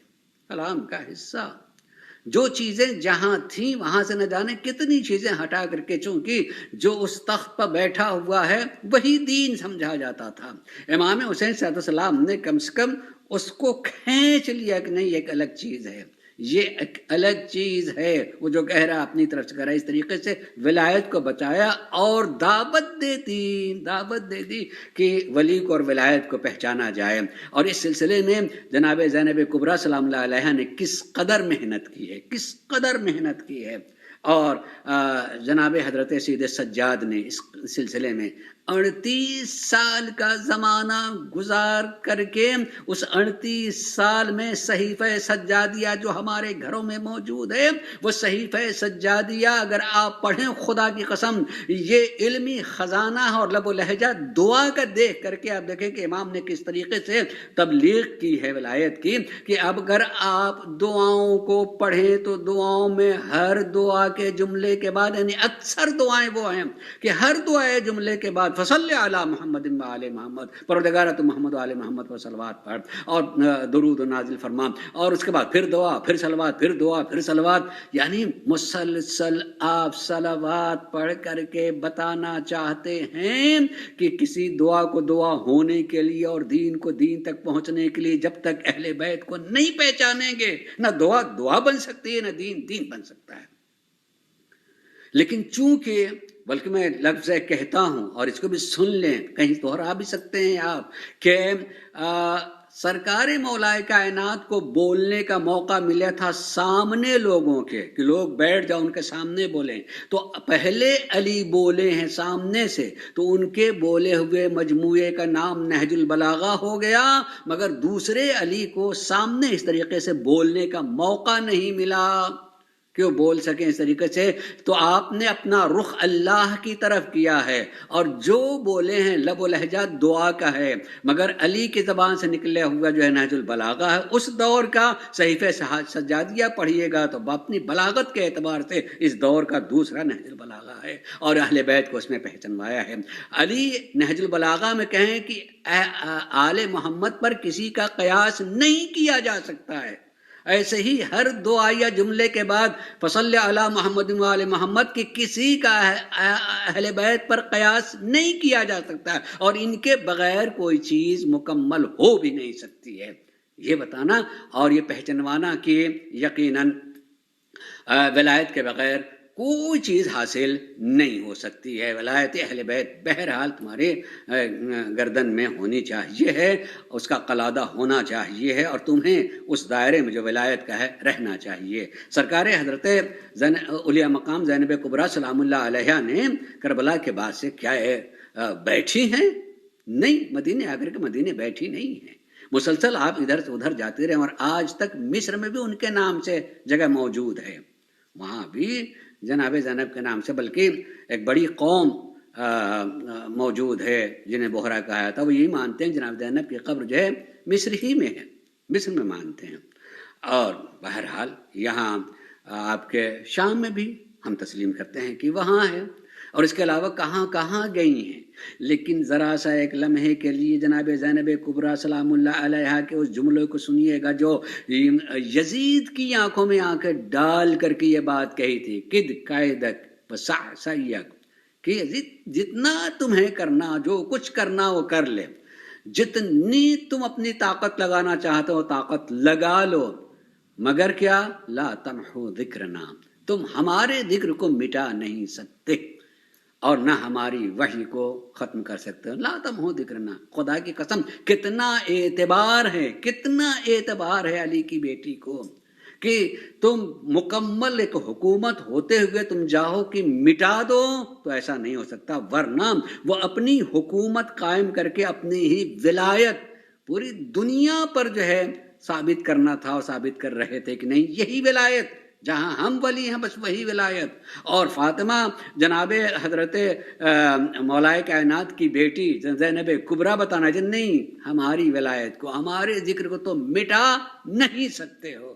آج سر بتائے، میں تو کہتا ہوں کہ مٹا ہی نہیں سکتے ہو. بس جملہ یہ کہوں گا عزیزو، یہ بھی یاد رکھیے گا کہ جناب زینب کبریٰ جو ہے اپنی زندگی کے آخری مراحل میں شام گئی ہیں. اس کے وجوہات الگ ہیں گئی ہیں، میں تو خالی اتنی بات کہوں گا کہ جناب زینب نے شام کا انتخاب کیا اس لیے تاکہ اپنی اس کہی ہوئی بات کو ثابت کر سکیں کہ اسی زمین شام پر، اسی سرزمین شام پر میں آخری سانس لے کر کے اپنے مزار کے منارے کو اتنا بلند کرا دوں گی کہ دنیا کہے گی کہ اگر عزت چاہنی ہے تو اس دروازے پہ آ جاؤ. یعنی میں اپنے ذکر کو اسی سرزمین شام پر باقی رکھ کے بتاؤں گی کہ تم مٹ جاؤ گے مگر ہمارا ذکر مٹنے نہیں پائے گا. تم مٹ سکتے ہو مگر ہمارا ذکر نہیں مٹ سکتا. لا تمحو ذکرنا، ہمارے ذکر کو تم مٹا ہی نہیں سکتے ہو. ورنہ جہاں لا کر کے قید کر کے اتنی مصیبتوں میں رکھا گیا، وہاں سے امید کی جا سکتی تھی کہ خود قید کرنے والے کا کچھ بھی باقی نہ رہ جائے. قید ہونے والے کا آج بھی مزار کتنی دور سے چمک رہا ہوتا ہے، اور لوگ سر جھکا کر کے جا رہے ہوتے ہیں. وہاں جا کر کے اپنے سر کو زمین پہ رکھ کر کے اپنے شرف کو دوبارہ حاصل کرتے ہیں. جناب زینب جو ہے عزت بانٹ رہی ہیں، اور جو اپنے خیال میں سمجھ رہا تھا کہ ہم نے ان کو بے عزت کیا ہے، وہ کتنا ذلیل ہو گیا ہے. جناب زینب یہی کہہ رہی ہیں، لا تمحو ذکرنا قد قیدک، جتنی صحیح کوشش کر سکتے ہو کر لو، اور جتنی بھی تم محنت کرنا چاہتے ہو محنت کر لو، مگر یاد رکھو کہ ہمارے ذکر کو تم کبھی اور ہرگز مٹا نہیں سکتے ہو، اور نہیں مٹایا. آج کا دن حقیقی معنوں میں جو ہے جناب زینب کبریٰ ہی کے ذکر کا ہے، اور ذکر کا ہے. میں تو کہہ سکتا ہوں، اور حقیقت میں جو سامنے دکھائی دے رہی ہے، ہم کہہ سکتے ہیں کہ سرکار سید الشہداء عصر عاشور تک آپ کی محنت رہی، مگر عصر عاشور سے لے کر کے مسلسل جو محنت رہی ہے وہ جناب زینب کبریٰ کی، اور جناب زینب کبریٰ کے بعد مسلسل جو محنت رہی ہے وقت کے امام حضرت سید سجاد علیہ السلام کی، کہ اس ذکر کو کس طریقے سے زندہ رکھا ہے. بلکہ مشہور ہے کہ سید سجاد نے ایک بات کہی تھی، کہ جس طریقے سے غدیر کو بھلا دیا گیا، میں ذکر کربلا کو بھلانے نہیں دوں گا. 38 سال تک وضو کے پانی پہ روتے رہے، بابا کے مصائب کو یاد کر کے روتے رہیں، صرف اس لیے کہ لوگ غدیر کی طرح سے بھلا نہ دیں. میں اس ولایت کے سلسلے میں چند جملے جو نے وعدہ کیا تھا اس کو سنا دوں، آپ بھی اس کو سن لیجئے کہ ولایت اہل بیت، ولایت علی کے بغیر جو ہے اصل میں انسان دین نہیں پا سکتا ہے. اس کے لیے میں نے اسی زیارت امین اللہ سے 2-3 جملے نقل کیے ہیں، کہ اس زیارت کا جملہ یہ ہے کہ اشہد یا امیر المؤمنین ان الشاک فیک ما آمن بالرسول. اے امیر المومنین، میں یہ گواہی دیتا ہوں کہ جو کوئی بھی آپ کی ذات میں کوئی شک کرتا ہے تو اصل میں آپ کی ذات میں شک کرنے والا رسول ہی پر ایمان نہیں لایا. ایک بات کہا، اور اس کے بعد یہ کہا کہ ان العادل بکا غیرک، اور جو آپ کو چھوڑ کے دوسری کی طرف چلا گیا، اس طرف اپنا رخ کر لیا، عاند عن الدین القویم. جس شخص نے آپ نے شک کیا وہ رسول پر ایمان نہیں لایا، اور اسی کے ساتھ جس نے آپ سے دشمنی کی، آپ سے دشمنی نہیں ہے، دین قوی محکم و مضبوط دین کا وہ مخالف ہو گیا. اور کون سا دین؟ اب اس دین کا مخالف ہو گیا الذی ارتضاہ لنا رب العالمین، وہ دین جس دین سے پروردگار عالم ہمارے لیے راضی ہوا تھا، وَأَكْمَلَهُ بِوَلَایَتِكَ، اور وہ والا دین جس دین کو اللہ نے مکمل کیا آپ کی ولایت سے. تو جو آپ کا دشمن ہوگا تو اس دین کا دشمن ہو جائے گا جس دین کو اللہ نے آپ کی ولایت کے ذریعے مکمل کیا تھا. اور اسی کے ساتھ ساتھ یہ جملہ سنیے کہ اس میں زیارت میں جملہ ہے کہ وَأَشْهَدُ أَنَّ الْمَعْنَى بِقَوْلِ الْعَزِيزِ الرَّحِيمِ، اور میں گواہی دیتا ہوں کہ اللہ تبارک و تعالیٰ کا قرآن میں جو یہ قول ہے کہ ان هذا صراطی مستقیما، کہ یقیناً یہی میرا سیدھا راستہ ہے، فاتبعوہ، اس سیدھے راستے کی اتباع کرو، ولا تتبعوا السبل، اور دوسرے راستوں کی اتباع نہ کرو، فتفرق بکم عن سبیل اللہ، اگر دوسرے راستے میں چلے جاؤ گے اور دوسرے راستوں میں تو اللہ کے راستے سے منحرف ہو جاؤ گے. تو اس آیت کے اے علی آپ ہی مانا ہے جو اللہ یہ کہہ رہا ہے کہ ان ھذا صراطی مستقیما، یہی میرا سیدھا راستہ ہے، یہی میرا سیدھا راستہ ہے. اس لیے کہ رسول اپنی حیات میں کہہ رہے تھے کہ میں اللہ کا سیدھا راستہ ہوں، اور میرے بعد جو ہے میں نہیں رہ گیا تو راستہ ختم ہونے والا نہیں، راستے کے تسلسل کا نام علی ہے. اور اسی کی گواہی ہم اس روز غدیر کی زیارت میں دیتے ہیں کہ اللہ نے جو کہا کہ میرا سیدھا راستہ یہ ہے، اس کے معنی آپ ہیں مولا کائنات، کہ آپ کے وجود پر دین کو مکمل کر کے اللہ کے یہی کہنا چاہتا ہے کہ علی میرا سیدھا راستہ ہے. اور اسی کے ساتھ ساتھ یہ بھی جملہ اس میں، تو اس پر غور کیجیے گا، ضل واللہ واضل من اتبع سواک، قسم ہے اللہ، واللہ عربی میں اس قسم کا جو سب سے بڑی قسم ہوتی ہے. واو کے ذریعے سے، تے کے ذریعے سے، بے کے ذریعے سے جو قسم کھائی جاتی ہے یہ شرعی قسم ہوتی ہے، واللہ باللہ تاللہ. تو یہاں واللہ کے ذریعے سے قسم ہے کہ ضل واللہ ہے واضل من اتبع سواک، قسم ہے پروردگار عالم کی، وہ گمراہ ہو گیا اور دوسروں کو بھی گمراہ کیا جس نے آپ کو چھوڑ کر کے کسی اور کی اتباع کی، وہ گمراہ ہے، وہ گمراہ ہو گیا، اس نے دوسرے کو گمراہ بھی کیا. وہ اندان الحق، اور دشمن ہو جائے گا حق کا جس نے آپ کو چھوڑ دیا ہے، من آدا کا جس نے آپ سے دشمنی کی ہوئی.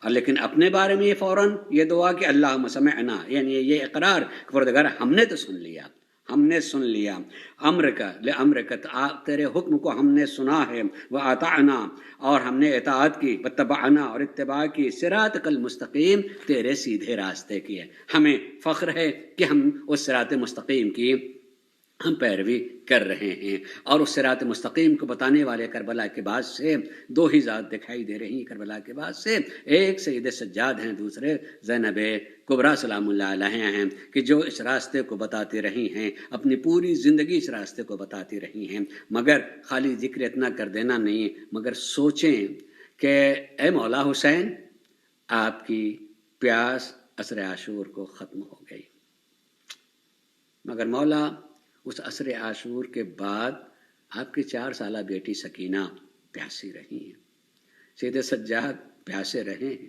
سید سجاد کی گود میں ہمارے 5ویں امام محمد باقر علیہ السلام تھے، پیاسے رہے ہیں. یعنی یہ لوگ کب تک پیاسے رہے ہم نہیں بتا سکتے ہیں. ان پیاس کے عالم میں کس کس طریقے سے اور کہاں کہاں کیسے لے جائے گئے ہیں، یہ چند جملے میں کہوں گا. اللہ آپ کو کسی غم میں نہ رلائے سوائے غم سید الشہداء علیہ السلام میں. سنیے گا انشاءاللہ، جب بھی پھر اکیلے میں ان مصائب کو سوچیے گا تو آپ کی آنکھوں میں آنسو آئیں گے کہ کن کن مصائب سے اور کیسے کیسے مصائب سے گزرے ہیں. میں نے ایک دن ذکر کیا تھا مصائب کے ضمن تھوڑا سا، اسی کو اشارتاً کہتا ہوا آگے بڑھوں کہ دشمنوں نے اسیروں کو اسیر کیا ہے، یعنی جو شیدانیاں انہیں اسیر کیا، جو بچے ہیں انہیں اسیر کیا، اسیر کر کے لے کر کے جا رہے ہیں. آپ ایک لمحے کے لیے سوچیں کہ کہاں کربلا، کہاں کوفہ، کہاں کوفے سے لے کر کے شام اسارت میں جا رہے ہوں، اور اسی لمحے میں یہ سوچتے جائیے کہ کوفہ وہ جگہ ہے کہ جہاں جناب زینب بڑی ہوئی ہیں کسی حد، وہاں پر بابا کی حکومت رہی ہے. اور جب وہاں پہنچی ہیں جناب زینب تو بازار کوفہ میں بھیڑ بھی تھی، تماشائیوں کے، تو خالی جناب زینب کبریٰ نے ایک پیغام کہلوایا تھا کہ ہمیں اس راستے سے نہ لے جا کر کے اس راستے سے لے جایا جائے. زینب وہاں کی شہزادی رہی ہیں، ہمیں اس راستے سے نہ لے جایا جائے، ادھر نامحرموں کا مجمع زیادہ ہے، اس راستے سے لے جایا جائے. لیکن پتہ ہے جواب کیا دیا گیا؟ خدا کی قسم زخموں پر نمک چھڑکنے کے برابر، کہ کیا زینب آج بھی اپنے کو کوفے کی شہزادی سمجھتی ہیں کہ ان کا حکم چلے گا کہ ہمیں ادھر سے لے جاؤ ادھر سے لے کر کے نہ جائیں؟ ایک لمحے کے لیے سوچے. میں ایک جملہ کہوں گا عزیزو جو تاریخ کا ہے کہ جناب زینب جب تک کوفے میں بابا کے ساتھ میں رہی ہیں تو جناب زینب کو جب بھی چاہتا تھا کہ مدینہ نانا کی زیارت کے لیے جانا ہے بابا سے ذکر کرتی تھیں، اور تاریخ کا یہ متفقہ فیصلہ ہے کہ مولا اپنی اس بیٹی کی اس خواہش کو کبھی ٹالتے نہیں تھے کہ نانا کے روضے پہ جانا ہے. جلدی اہتمام کرتے تھے، انتظام کرتے تھے، اور زینب کو لے کر کے آتے تھے قبر رسول پر. اور اس سلسلے میں نے خود تاریخ میں یہ پڑھا کہ جب مولائے کائنات مدینے لے کر کے آتے تھے تو بالکل ویسے جیسے رسول اللہ میدان مباہلہ میں گئے تھے ویسے آتے تھے. جب قبر رسول قریب آتی تھی، روضہ رسول قریب آتا تھا، علی آگے ہو جاتے، اپنے پیچھے زینب کو کر لیتے اور زینب کے پیچھے حسنین کو کر لیتے. اس طریقے سے چلتے تھے. مگر امام حسن مجتبیٰ بیان کرتے ہیں جب میرے بابا دیکھ رہے تھے قریب آ گیا روضہ رسول تو جلدی سے قدم بڑھا کر کے آپ چلے جاتے. شام کا وقت ہوتا تھا، اس میں جو قندیلیں جل رہی ہوتی تھی جلدی سے اسے بجھا دیا کرتے تھے. میں نے ایک دن بابا سے پوچھا بابا آپ بڑھ کر کے قندیلیں کیوں بجھا دیتے ہیں؟ تو ایک مرتبہ علی نے کہا بیٹا یہ علی کو پسند نہیں ہے کہ اندر کوئی زائر موجود ہو اور اس کی نظر قد زینب پہ پڑے. علی کو پسند نہیں ہے کسی نامحرم کی نظر قد زینب پڑے، اس لیے میں جا کر کے قندیلیں بجھا دیتا ہوں. اب ایک لمحے کے لیے سوچئے گا جو زینب کوفے میں رہتے ہوئے بابا کے اس عمل کو دیکھے ہوں کہ بابا روضے رسول میں بھی میرے قد کے بھی اتنا احترام کہ کسی نامحرم کی نظر نہ پڑنے پائے، آپ تاریک کر دیتے تھے، چراغ بجھا دیا کرتے تھے. اگر کوفے میں پہنچ کر کے زینب نے کہا ہو کہ ہمیں اس راستے سے لے جایا جائے اور ایک دم سے منع کر دیا جائے کہ اب آپ شہزادی نہیں ہیں، علی کی بیٹی کے کلیجے پر کیا اثر ہوا ہوگا؟ علی سوچے آدمی تو روئے گا، گریہ کرے گا. لیکن ان مراحل سے گزرنے کے بعد آج صرف ایک ہی واقعے کو میں پیش کروں گا اور رونے کے لیے بہت کافی ہے کہ آپ سوچیں کہ ان کو قافلے والوں کو قید کر کے لے کے جایا جا رہا ہے، جگہ جگہ پر بیٹھایا بھی جا رہا ہے، مگر جو بھوکے ہیں اور پیاسے ہیں ان کے سائے کا انتظام نہیں ہوتا. خود وہ ظالمین اپنے لیے سائے کا انتظام کر لیتے، جہاں ٹھہرتے خیمے لگا دیے جاتے اور اس میں سارے سپاہی بیٹھ جاتے، اور علی اور نبی کی بیٹیاں بالکل ویسے ہی دھوپ میں کھڑی رہتی ہیں، بیٹھ جاتی. ایک جگہ لشکر کو روکا گیا. عزیزو میرا دل جو ہے پتہ نہیں کس کیفیت کو راز سنے گا، اور میں سمجھوں گا کہ انشاءاللہ جب تک یاد رہے گا اور جب بھی یاد آ جائے گا آپ کا دل روئے گا. ایک جگہ روکا گیا، قافلے کو یزیدیوں نے اپنے لیے خیمے لگا لیے، سارے کے سارے وہاں جا کے بیٹھ گئے ہیں، اور یہ یتیم، یہ اسیر، یہ بھوکے پیاسے بچے ان سب کو دھوپ میں کھڑا کر دیا گیا. ایک مرتبہ جناب حضرت سید سجاد دیکھا کہ جو خیمہ لگا ہے ان کا اس کا سایہ پڑ رہا ہے اور اچھا خاصا سایہ ہے، لہذا آپ اپنے زنجیروں کو سنبھالے ہوئے اس سائے کی طرف بڑھے. زنجیروں کی آواز خیمے میں چلی گئی. شمر نے ایک مرتبہ ایک سپاہی سے کہا دیکھو کوئی کیا قیدی ادھر آ رہا ہے. اس نے باہر آ کر کے دیکھا تو کیا دیکھا، سید سجاد اپنی بیڑیوں کو سنبھالے ہوئے اور اپنی زنجیروں کو سنبھالے ہوئے ادھر جا رہے ہیں. اس نے جا کے کہا کہ ہاں قیدی خیمے کے سائے میں بیٹھنا چاہتا ہے. جیسے ہی شمر نے یہ سنا جلدی سے منع کر دو کہ سائے میں بیٹھنے کی اجازت نہیں ہے، سائے میں نہیں بیٹھ سکتے ہیں. عزیزان گرامی ایک لمحے کے لیے آپ سوچیں اور دیکھیں اپنے تخیل کی نگاہ و نظر سے کہ سید سجاد خاردار توق گلے میں ہے، توق کا گلے میں ڈال دینا اور اس میں بھی کانٹے لوہے کے لگے رہنا، اس کی وجہ سے گردن جھکی رہتی ہے، اور جب کبھی اپنی گردن اٹھانا چاہیں تو کانٹے چبھنے لگتے ہیں اور ستانے لگتے ہیں۔ کتنی اذیتوں میں سید سجاد ہیں۔ جیسے ہی منع کیا گیا ہے کہ سائے میں بیٹھنے کی اجازت نہیں ہے، سید سجاد نے رخ مڑا اور موڑ کر کے واپس آنے لگے، اور اس چیز کو جناب زینب کبریٰ نے دیکھا کہ میرا بھتیجا سائے میں جا رہا تھا اور سائے سے منع کر دیا گیا، اور سید سجاد ہماری طرف آنے لگے۔ اتنی دیر میں زینب نے سیدانیوں سے کہا، سیدانیاں کھڑی ہو جاؤ، کاندھے سے کاندھا ملا لو، ہمارے جسم کا سایہ پڑنے لگے، تھوڑی دیر سید سجاد کو سایہ دے دیا جائے، سید سجاد کو سایہ دے دیا جائے۔ سیدانیاں کھڑی ہو گئیں، جسم سے جسم ملا لیا، سایہ پڑنے لگا۔ جلدی سے بڑھ کر کے زینب کبریٰ نے سید سجاد کے ہاتھ کو پکڑا، میرے لال مجھے معلوم ہے تو کتنی اذیت میں ہے، مصیبت میں ہے، لے کر کے آئی اور کہا میرے لال یہاں بیٹھ جاؤ۔ ایک مرتبہ نگاہ تھوڑی سی اٹھا کے دیکھا تو کیا دیکھا، ماں اور بہنیں کھڑی ہوئی ہے دھوپ میں اور ان کا سایہ پڑ رہا۔ ایک مرتبہ کہا پھوپھی اماں، ارے یہ کیسے ممکن ہے کہ میں جسموں کے سائے میں بیٹھ جاؤں اور ماں اور بہنیں دھوپ میں۔ شاید یہی وجہ تھی کہ کربلا کے بعد 38 سال تک زندہ رہے سید سجاد، مگر جب بھی کربلا یاد آ جائے تو آپ رونے لگتے تھے۔ منہال نے خالی یہی کہہ دیا تھا، مولا شہادت شرف ہے، کیوں رو رہے؟ کہا ہاں منہال شہادت شرف ہے، مگر کیا ماں اور بہنوں کو دھوپ میں کھڑا کر دینا اور بازاروں میں بے پردہ لے جانا یہ بھی شرف ہے۔ ارے ان آنکھوں نے یہ منظر دیکھا ہے، سید سجاد کیسے بھول جائے۔ الا لعنت اللہ علی قوم الظالمین سیعلم الذین ظلموا ای منقلب ینقلبون۔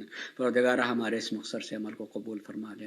معبود ہمیں صاحبان حاجت ان کی حاجت کو پورا فرما دے، جو مریض انہیں شفا عنایت فرما دے۔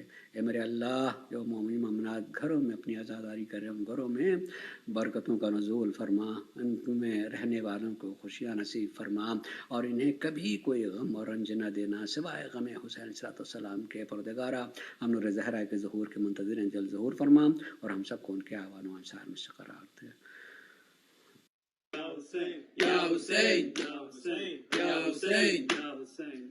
حشر میں رنگ لائے گا انہیں شہیداں دیکھنا، حشر میں رنگ لائے گا خون شہیداں دیکھنا، حشر میں رنگ لائے گا خون شہیداں دیکھنا، حشر میں رنگ لائے گا خون شہیداں دیکھنا۔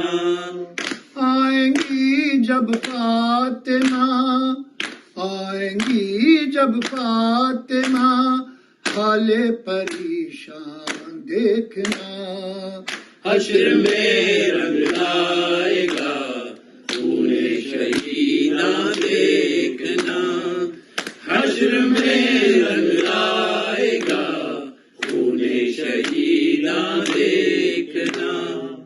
روبرو بابا کے جب خاتون جنت آئیں گی، خالی جھولی سرورے کونین کو دکھلائیں گی، بالیقین تھرائے گا، بالیقین تھرائے گا محشر کا میدان دیکھنا، حشر میں رنگ لائے گا خون شہیداں دیکھنا، حشر میں رنگ لائے گا خون شہیداں دیکھنا۔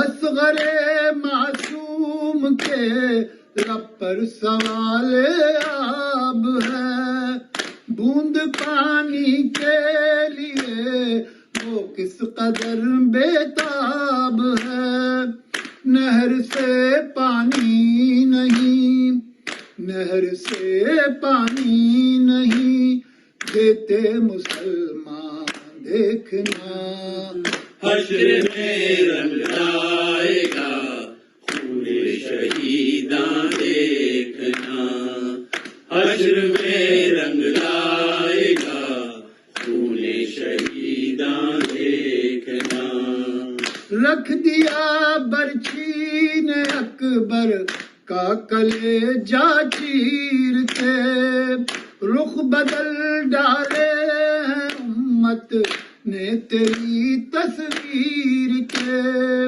مالک کوثر ذرا مالک کوثر ذرا امت کے احسان دیکھنا حشر میں رنگ لائے گا خون شہیداں دیکھنا حشر میں رنگ لائے گا خون شہیداں دیکھنا روبرو بابا کے جب خاتون جنت آئیں گی خالی جھولی سرور کونین کو دکھلائیں گی بالیقین تھرائے گا بالیقین تھرائے گا محشر کا میدان دیکھنا حشر میں رنگ لائے گا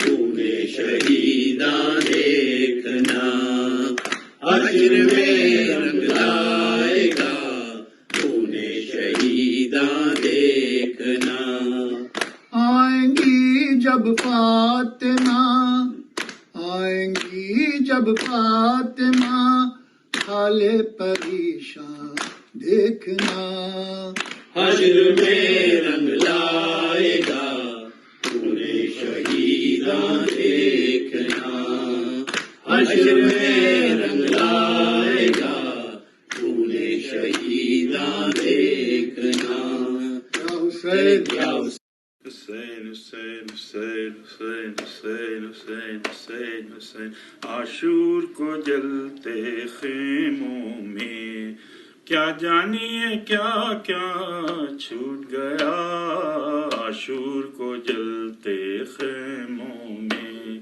کیا جانیے کیا کیا چھوٹ گیا گھبرا کے نکل آئی بانو گھبرا کے نکل آئی بانو بے شیر کا جھولا چھوٹ گیا عاشور کو جلتے خیموں میں کیا جانیے کیا کیا چھوٹ گیا نور آنکھوں کا اکبر لے کے گئے نور آنکھوں کا اکبر لے کے گئے نظروں میں اندھیرا چھوٹ گیا نظروں میں اندھیرا چھوٹ گیا یوں لاش اٹھائی مولا نے یوں لاش اٹھائی مولا نے برچھی میں کلیجہ چھوٹ گیا عاشور کو جلتے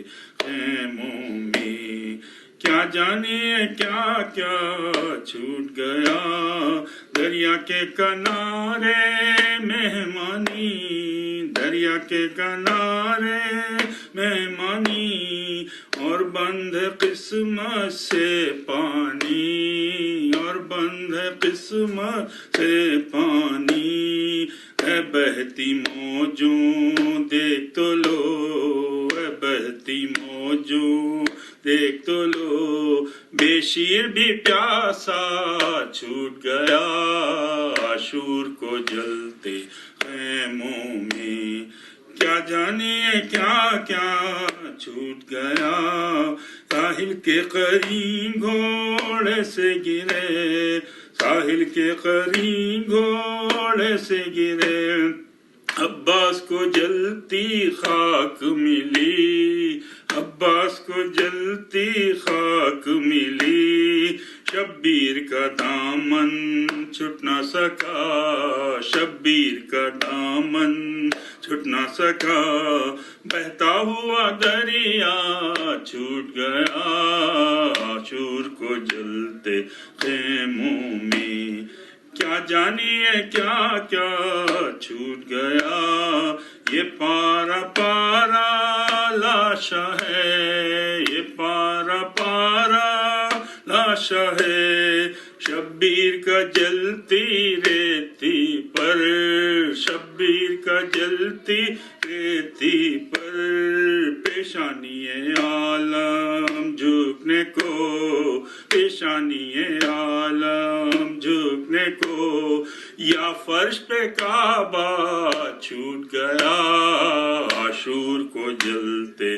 خیموں میں کیا جانیے کیا کیا چھوٹ گیا اسلام کی نظریں دیکھ تو لیں اسلام کی نظریں دیکھ تو لیں ایمان ذرا پہچان تو لیں ایمان ذرا پہچان تو لیں یہ کون ہے بی بی کوفے میں یہ کون ہے بی بی کوفے میں یہ کیس کا پردہ چھوٹ گیا عاشور کو جلتے خیموں میں کیا جانیے کیا کیا چھوٹ گیا گھبرا کے نکل آئی بانو بے شیر کا جھولا چھوٹ گیا یا حسین یا حسین یا حسین یا حسین یا حسین یا حسین یا حسین حسین یا حسین حسین یا حسین یا حسین یا حسین بنت زہرا کا کھلا سر ہے خدا خیر کرے بنت زہرا کا کھلا سر ہے خدا خیر کرے بنت زہرا کا کھلا سر ہے خدا خیر کرے بنت زہرا کا کھلا سر ہے خدا خیر کرے بنت زہرا کا کھلا سر ہے خدا خیر کرے بنت زہرا کا کھلا سر ہے خدا خیر کرے اور ہر ہاتھ میں پتھر ہے خدا خیر کرے بنت زہرا کا کھلا سر ہے خدا خیر کرے بنت زہرا کا کھلا سر ہے خدا خیر کرے ہوئے کے بیٹے میری شبیر بہت روئے تھے ہوئے کے بیٹے میری شبیر بہت روئے تھے اب تو لاشیں علی اکبر ہے خدا خیر کرے بنت زہرا کا کھلا سر ہے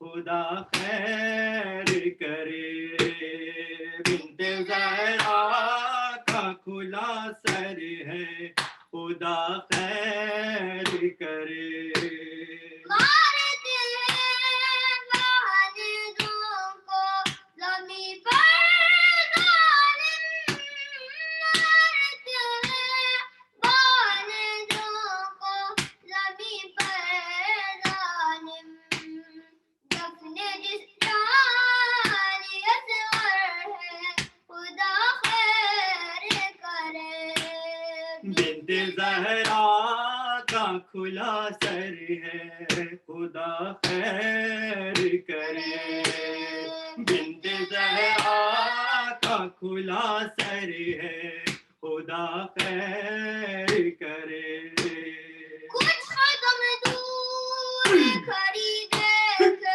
رہی ہے زینب کچھ قدم دور کھڑی دیکھ رہی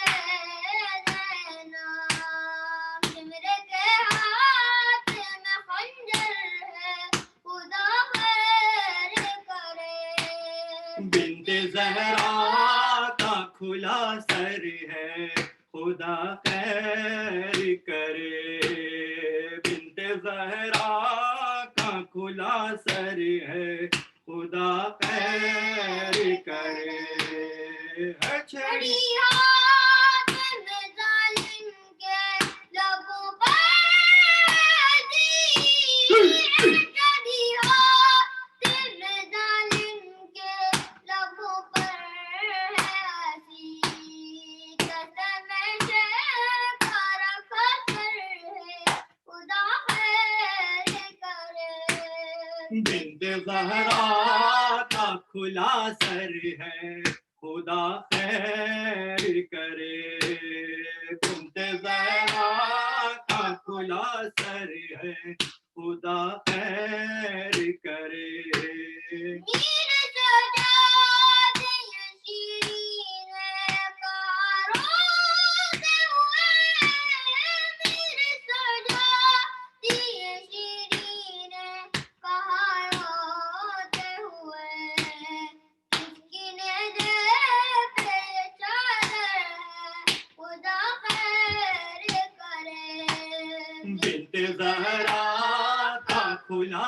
سر ہے خدا خیر کرے بنت زہرا کا کھلا سر ہے خدا خیر کرے یا حسین یا حسین یا حسین حسین یا حسین یا حسین مولا حق امام یا حسن یا حسین یا حسین یا حسین حق امام یا حسن یا حسین یا حسین وہ عابد بیمار تھا وہ عابد بیمار تھا چلنے سے جو لاچار تھا چلنے سے جو لاچار تھا اور شام کا بازار تھا اور شام کا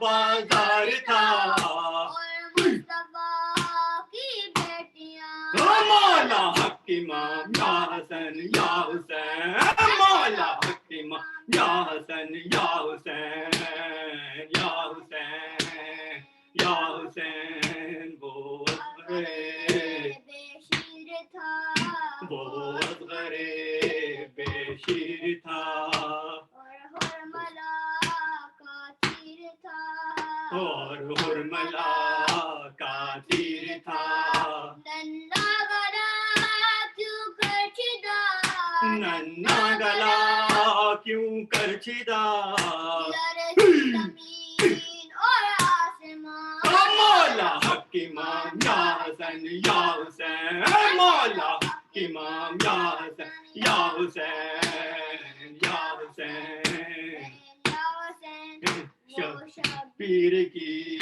وہ لاڈلی شبیر کی وہ لاڈلی سینے پہ جوش کے پلی سینے پہ جوش کے پلی جس کی ابارن میں جلی جس کی ابارن میں جلی اوپر تماچوں کے نشان مولا حق امام یا حسن یا حسین مولا حق امام حسن یا حسین یا حسین یا حسین یا حسین مولا حسین مولا حسین مولا حسین مولا حسین مولا حسین مولا حسین مولا حسین یا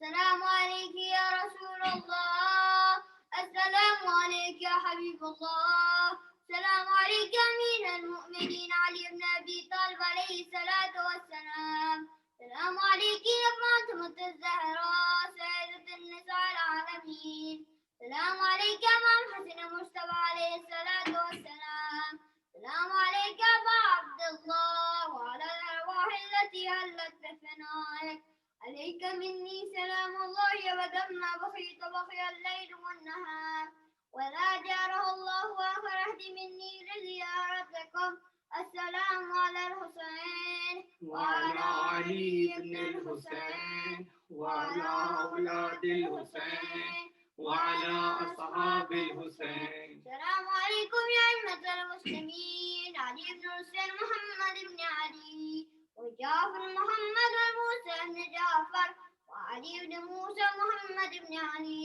وعلي بن محمد والحسن بن علي. السلام عليك يا صاحب العصر والزمان، السلام عليك يا شريك القرآن، السلام عليك يا خليفة الرحمن، السلام عليك يا ملك الإيمان. الأمان أجر الله تعالى فرجك وسهل الله تعالى مخرجك وظهورك وجعلنا من أوانك أنصارك. السلام عليكم ورحمة الله وبركاته.